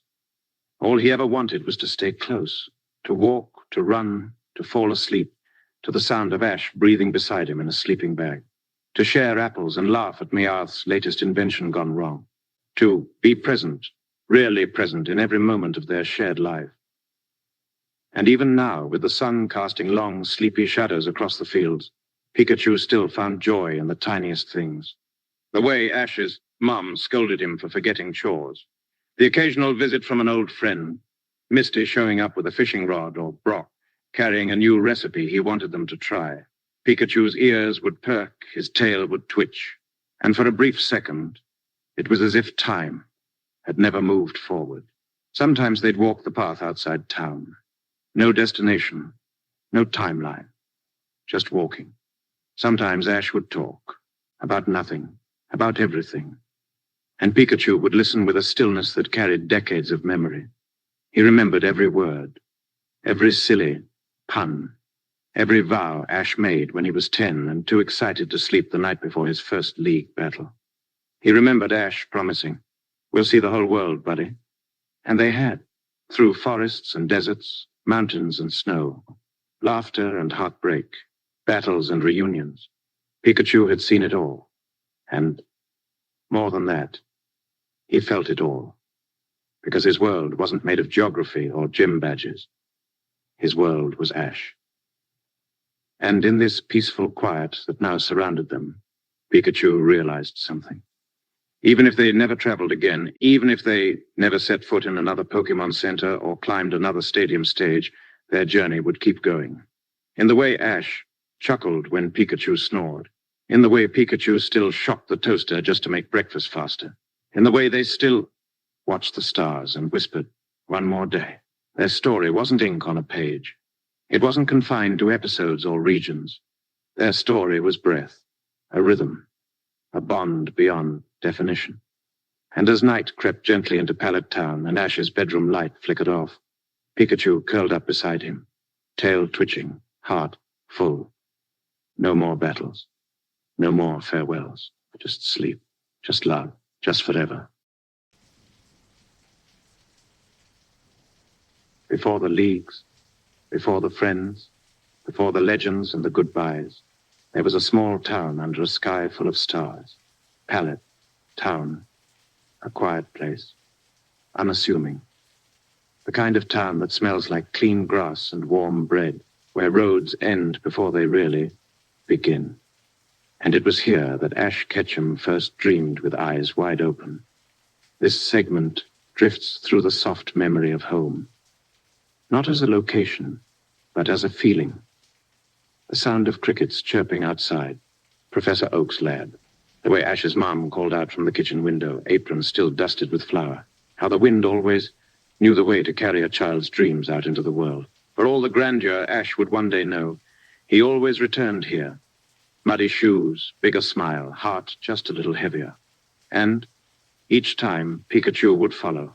Paws tapping gently across familiar wooden floors, nestling into the same old pillow that never stopped smelling like sun and old adventures. Pallet Town never changed. And maybe that's why it meant so much. Because when the world moved too fast, when tournaments ended and friends moved on, Pallet stood still. It held space for the child Ash once was, and the person he became. It reminded him that beginnings never really leave us. They just echo in quieter ways. Even the trees around the town whispered of past summers, of first catches, burnt breakfasts, of wild daydreams whispered to a sleepy Pikachu at dawn. Every rock on the trail bore the scuff of a younger boy's sneakers. Every field once knew the weight of his hopes. Now, at night, Ash sometimes stands on the hill just beyond town, alone, but never lonely. He looks out over the rooftops, over the soft windows glowing with life, and smiles. Not because he's done something great, but because he once dared to try. And beside him, as always, Pikachu watches too, eyes half-lidded, tail still, breath slow. They don't talk. They don't need to, because this is peace, not the kind you fight for or win, but the kind that grows quietly in the soil of years spent loving, losing, and holding on. It's the peace of knowing that even if no one ever tells your story again, it happened, and it mattered. Pallet Town waits quietly now, like a book closed but never forgotten. And somewhere, in the hush of a deep blue night, a boy and his best friend sit under the stars, saying nothing at all, because the greatest part of every story is knowing when it's time to simply rest. Time in the Pokémon world passes differently. It's marked not by years, but by journeys, by how far you've come and how much you've felt. And for Pikachu, every journey with Ash wasn't just a route or a region. It was a memory etched like lightning in the clouds. He remembered the laughter that bubbled out of Ash when they first won a badge together. He remembered the quiet sobs. Ash tried to hide the night they let Butterfree go. He remembered every campfire crackle, every shared meal, every time Ash whispered encouragement without needing to be heard. Pikachu didn't speak, but he remembered in ways far deeper than words ever could, in the quiet hours between destinations. Those foggy early mornings when the forest was still dreaming. Pikachu would often wake before Ash. He'd sit, ears perked, feeling the hum of the earth, the weight of a million memories wrapped in dew. He didn't need much, just the soft rise and fall of Ash's breath nearby, the scent of wood smoke on his fur, and the stars watching overhead like old friends. That was enough. That was everything. There were moments that seemed small at the time, but came back often, like when Ash made a leaf hat for Pikachu during a storm, or when they both got sick from bad berries and curled up under a giant mushroom to wait it out, laughing despite the nausea. Or the way Ash would always pick Pikachu up first after a tough battle, even before checking himself. Those moments weren't on TV, weren't celebrated in tournaments, but they were real, and they mattered more.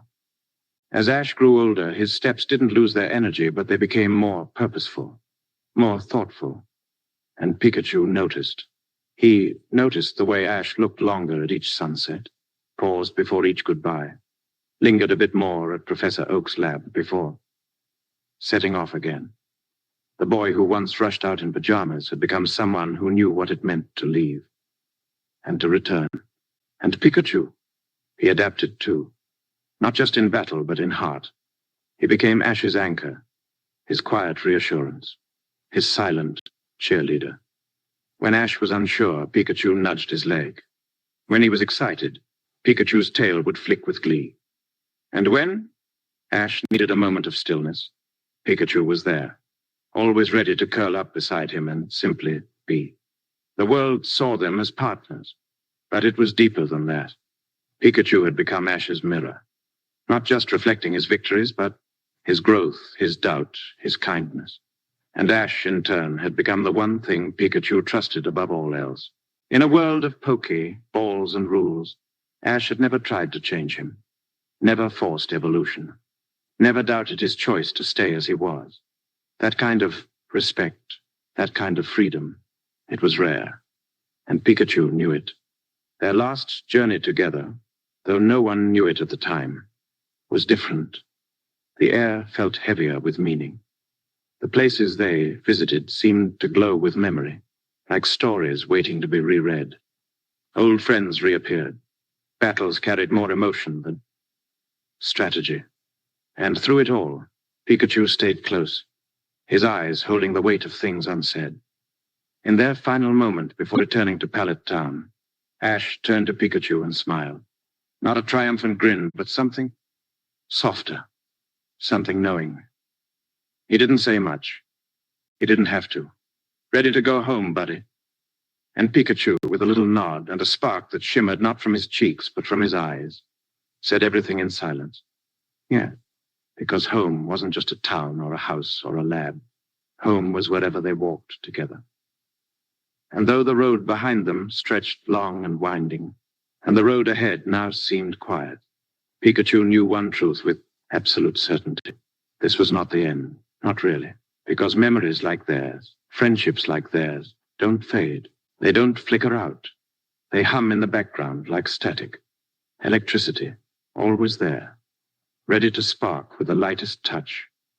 If you listen closely, in the quiet between sleep and waking, you might hear it, the faint buzz of electricity humming through the air, like a memory stretching its limbs. Pikachu's spark was never just about power. It was about feeling. And as Ash's journey wound to a close, that spark took on a gentler glow, not a flash to fight with, but a flicker to warm the soul. You see, Pikachu didn't measure time in days or battles. He measured it in smiles, in shared rice balls, in long walks under the rain, without a word spoken. He remembered the way Ash used to carry him on his head when they were both too tired to walk, the way Ash would shield him from wind with his backpack, the way they both froze in awe the first time they saw Ho-Oh streak across the sky, that beautiful bird that seemed to promise something great would come of them. Pikachu never forgot that moment, that shimmer in the sky, that breathless silence between them. Even now he sometimes dreamed of that bird. Years had passed, though they didn't show it. Ash was still that same scrappy boy in spirit, but his voice had changed. His words were more careful.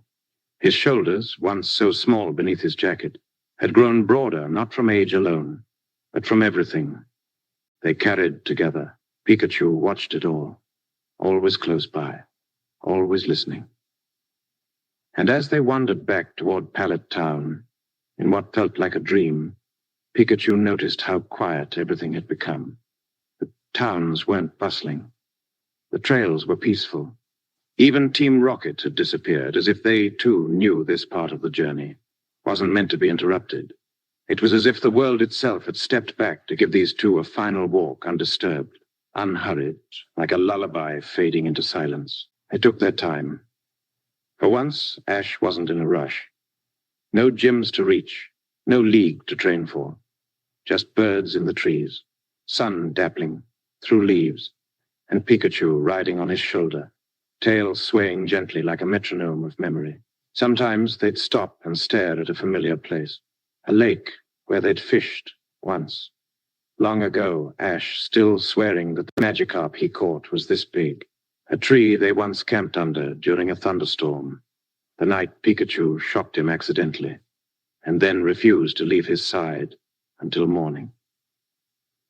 The old dirt road where Ash first carried Pikachu when he was too weak to walk a moment that changed everything. There were no words spoken. They didn't need any, because real friendship isn't loud. It doesn't demand attention. It breathes. It settles. It stays. And that's what Pikachu was. He didn't just follow Ash. He was a part of Ash. The part that kept him kind, that kept him brave, that reminded him who he was.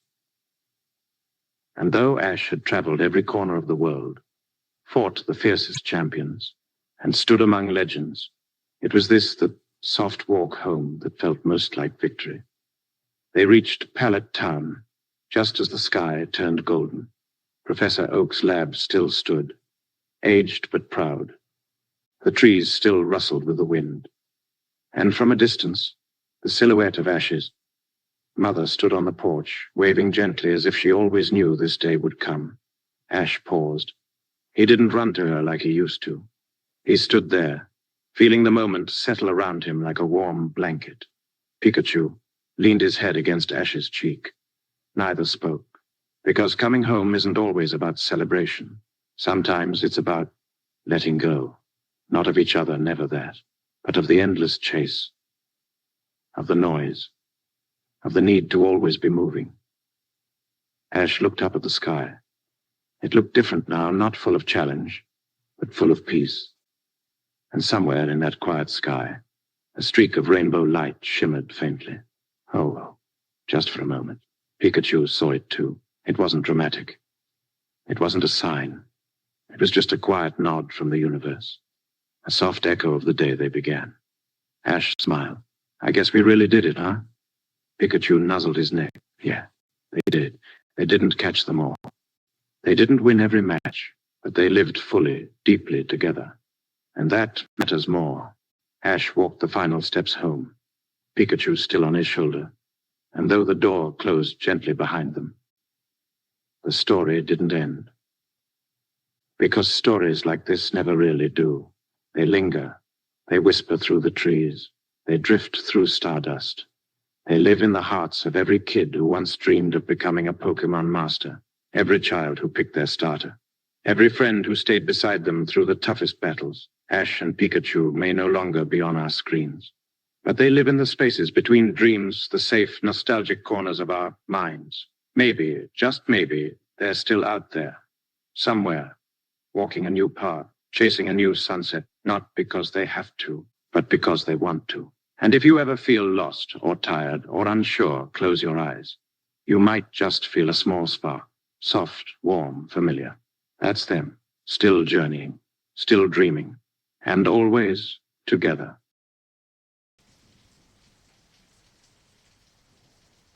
Ah, Team Rocket. Just the mention of their name probably brings a smile, or at least a sleepy eye roll. Jesse, James, and Meows. The trio of misfits with more flair than function, more drama than danger, and more persistence than plot sense. Somehow, despite their terrible track record and increasingly bizarre inventions, they became something strange and unexpected, a kind of comfort. Think about it.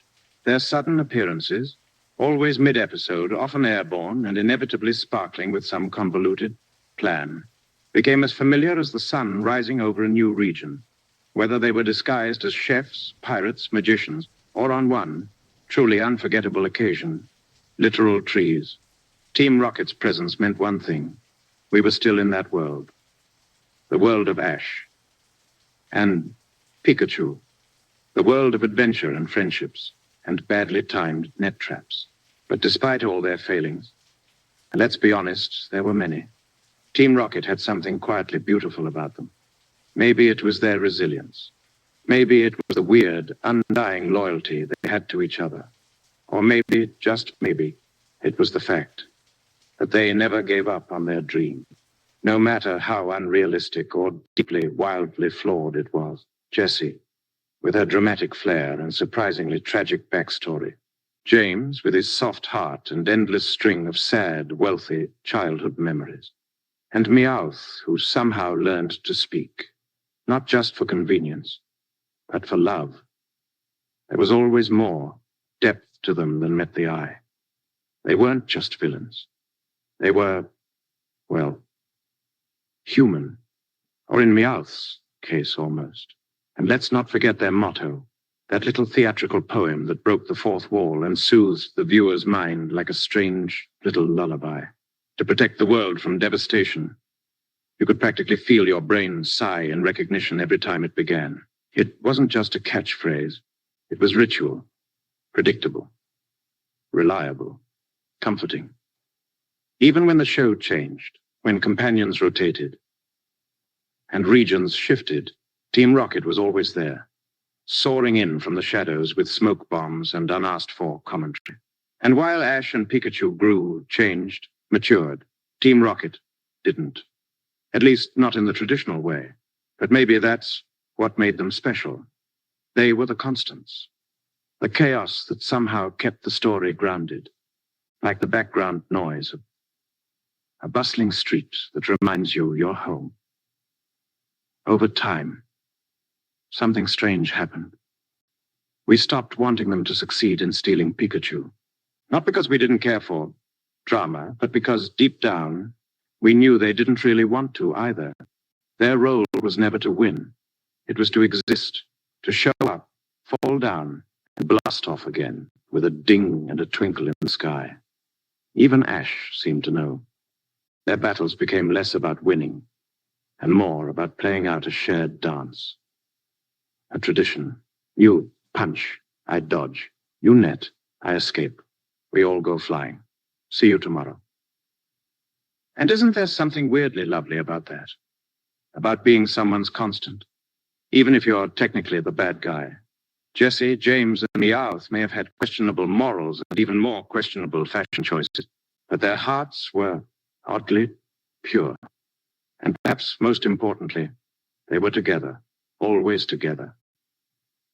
As Ash's story moved toward its final pages, Team Rocket, too, began to appear less and less. Their exits were quiet, their finales understated.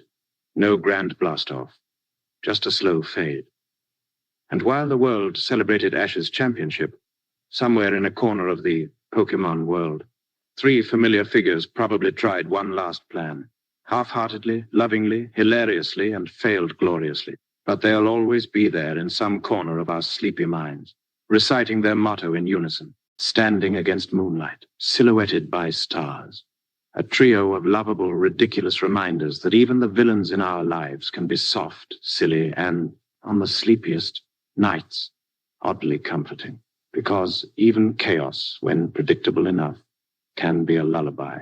And Team Rocket, well, they were our lullaby of mayhem, blasting off again somewhere, softly. It's funny to think how Team Rocket, a trio that originally burst onto the screen as bumbling antagonists, became something so much gentler over time.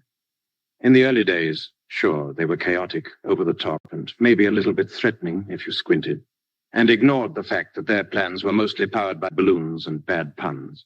But as the years drifted on, their menace turned to mischief, and mischief turned to routine, like the ticking of a grandfather clock or the creak of an old wooden floorboard in a familiar house. Their antics became a background rhythm to Ash's story. You knew they'd show up. You knew they'd fail. And you knew somehow that their failure would make the world feel just a little bit more whole. There was comfort in that, a strange, sleepy security. And oh, the disguises, let's not forget those masterpieces. At some point, it stopped being a question of will they fool anyone and became more of a running joke. Nurse Joy, yep, sushi chefs, of course. Giant talking vending machine. Why not? Despite being the most obvious imposters in animation history, they always gave it their all. It was performance art, accidentally brilliant, gloriously, unnecessary, and always earnest. But underneath the layers of slapstick and skyward spirals, there was heart. There always was. Jessie, for all her shouting and sass, just wanted to be respected, seen. James, with his soft spot for all things cute and tragic, longed for freedom, for acceptance. And Meowth? Well, Meowth just wanted love, to matter, to be more than what the world expected him to be. And in their strange little trio, they found that. They were a family, even when the world refused to see them that way. You could see it in their quiet moments, in the way James would cradle a rescued Pokémon with unexpected tenderness. In Jessie's rare, teary flashbacks to a childhood of neglect. In Meowth's gaze when he thought no one was watching. They weren't just comic relief. They were dreamers, lonely dreamers clinging to each other in a world that never quite made room for them. And somehow, that made them relatable, endearing, real. Because haven't we all had moments where we try too hard, where we put on a costume and hope no one sees how lost we are underneath it? Haven't we all blasted off at some point, flung from a mistake or a heartbreak, twinkling away in the night, hoping tomorrow will be kinder? Team Rocket never gave up, not on their dream, not on each other, not even on us. And that resilience, wrapped in glitter and ridiculous hair flips, became their legacy. Toward the end of Ash's journey, When the pace slowed and the farewells began, we watched with soft smiles and even softer hearts as Team Rocket gently stepped out of the spotlight, not with fireworks, but with a quiet exit, a whispered motto, and a last glance toward the sky. And maybe, just maybe, they found peace too. Not in capturing Pikachu, but in realizing they didn't need to, that their story had been worth something all along. That being remembered, not for their failures, but for the joy they brought, was its own kind of success. So, as your eyes grow heavy and the world outside grows quiet, remember them. Somewhere, Jessie is brushing her hair beneath the moonlight. James is sipping tea with his Growlithe, wrapped in an oversized robe. Meowth is curled in a windowsill, dreaming of Meowsy, murmuring half-formed rhymes in his sleep. And every once in a while, if you listen close, you might hear it, to protect the world from devastation. Faint, familiar, a bedtime poem from 3 sleepy villains who never really left.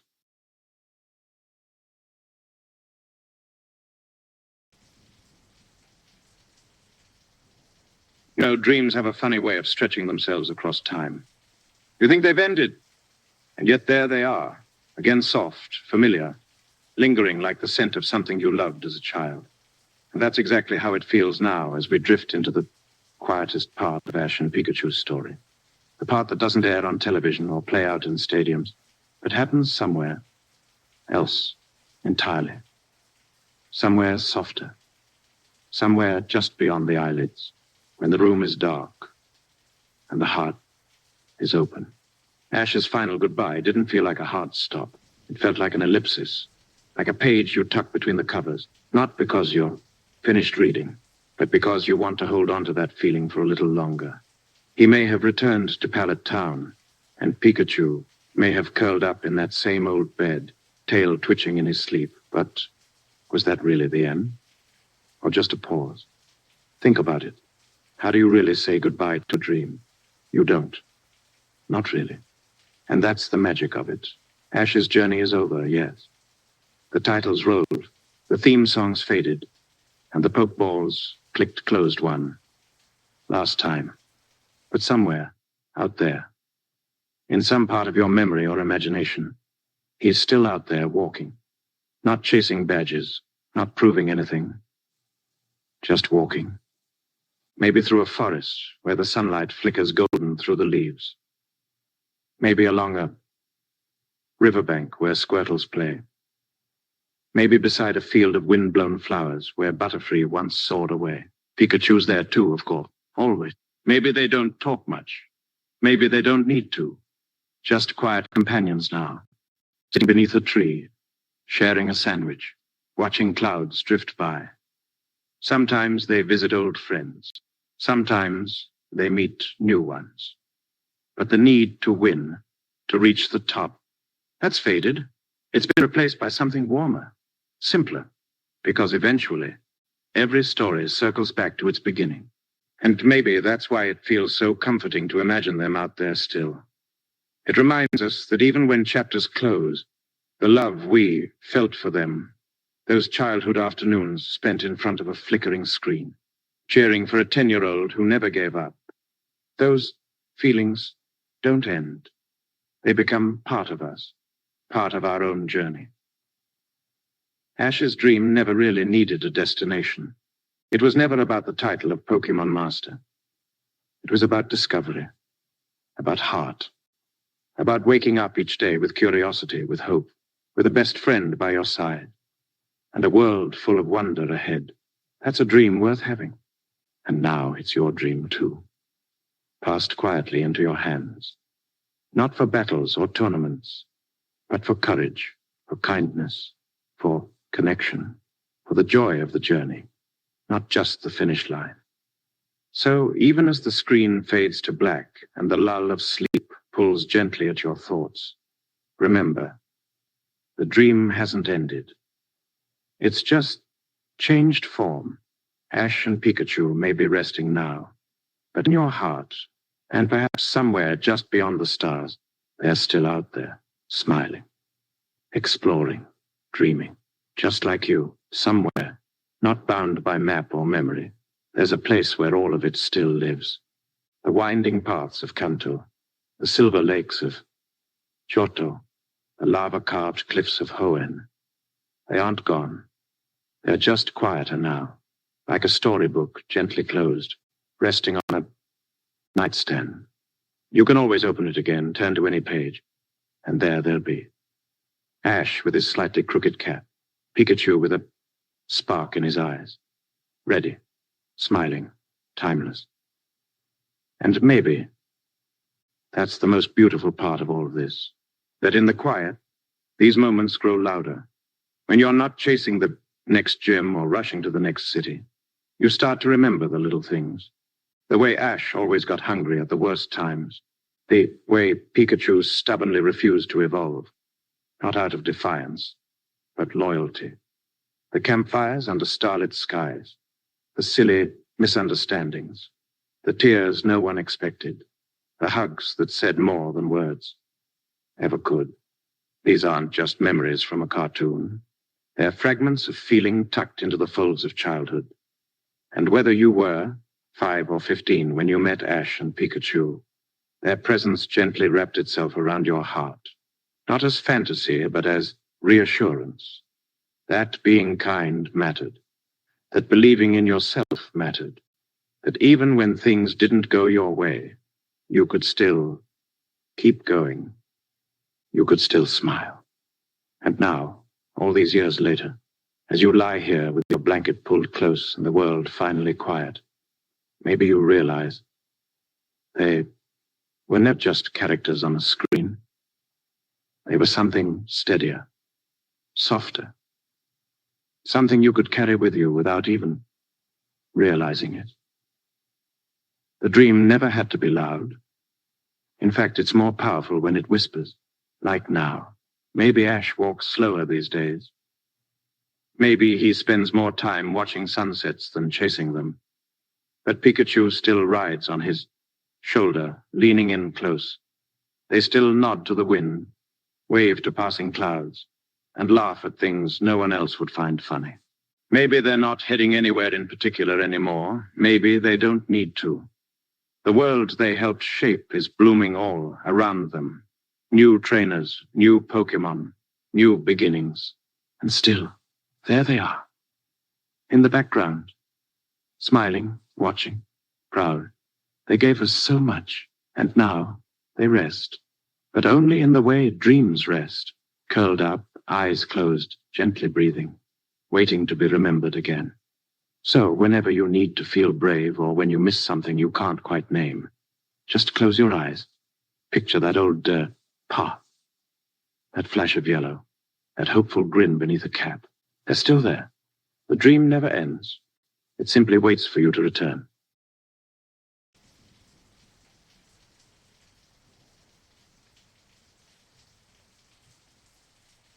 Hey there, sleepyheads. If you've made it this far, nestled under your blanket and still with us in this quiet corner of the night, thank you. We've traveled a long, gentle road together tonight. From Pallet Town to the farthest reaches of the Pokémon world, we've walked alongside a boy with a dream and a Pikachu who never left his side. And now, as Ash and Pikachu rest, so can we. There's something beautiful about stories that grow up with us. For many of us, Ash wasn't just a character, we were him. Wide-eyed, determined, sometimes reckless, always hopeful. And Pikachu? Pikachu was our loyal friend, our emotional support during long school days, our comfort when life felt uncertain. Their bond wasn't just about battles and badges. It was about growing, changing, and quietly staying the same in all the ways that matter. In the end, Ash didn't become a Pokémon Master because of a trophy. He became one through the journey itself, through love, through loss, through laughing in the face of impossible odds, and getting back up after every fall. And Pikachu, he was always there, no matter the region, no matter the rival, just there, watching, supporting, zapping Ash when he needed it, snuggling close when words fell short. As we say goodbye to them tonight, not forever, but for now, I hope it reminds you of your own quiet triumphs, the adventures you've lived, the people you've loved, the friends who've stayed, the Pikachus in your life who've been there through every storm and sunshine. And hey, if your own journey feels uncertain right now, that's okay. Even Ash didn't have a map most of the time. He just kept walking. And maybe, just maybe, that's enough. Now, as we drift towards sleep, let your mind wander back through those forests, those glowing cities, those peaceful islands. Imagine Pikachu curled up at the foot of your bed, tail twitching softly. Imagine Ash's voice calling out one last, "Let's go," in the distance. And imagine that you're part of it too, part of the dream that's never really over, even when the screen fades to black. Before you drift off completely, I'd love to know, what was your favorite Ash and Pikachu memory? Maybe it was Butterfree's goodbye, or that moment Pikachu refused to evolve, or when they stood together in the pouring rain. No words, just understanding. Drop it in the comments below when you wake up, or whenever you feel like reminiscing. And wherever you are in the world, good night. May your dreams be full of adventure, of laughter, and of friendships that last a lifetime. Until next time, sleep well, dream deep, and remember,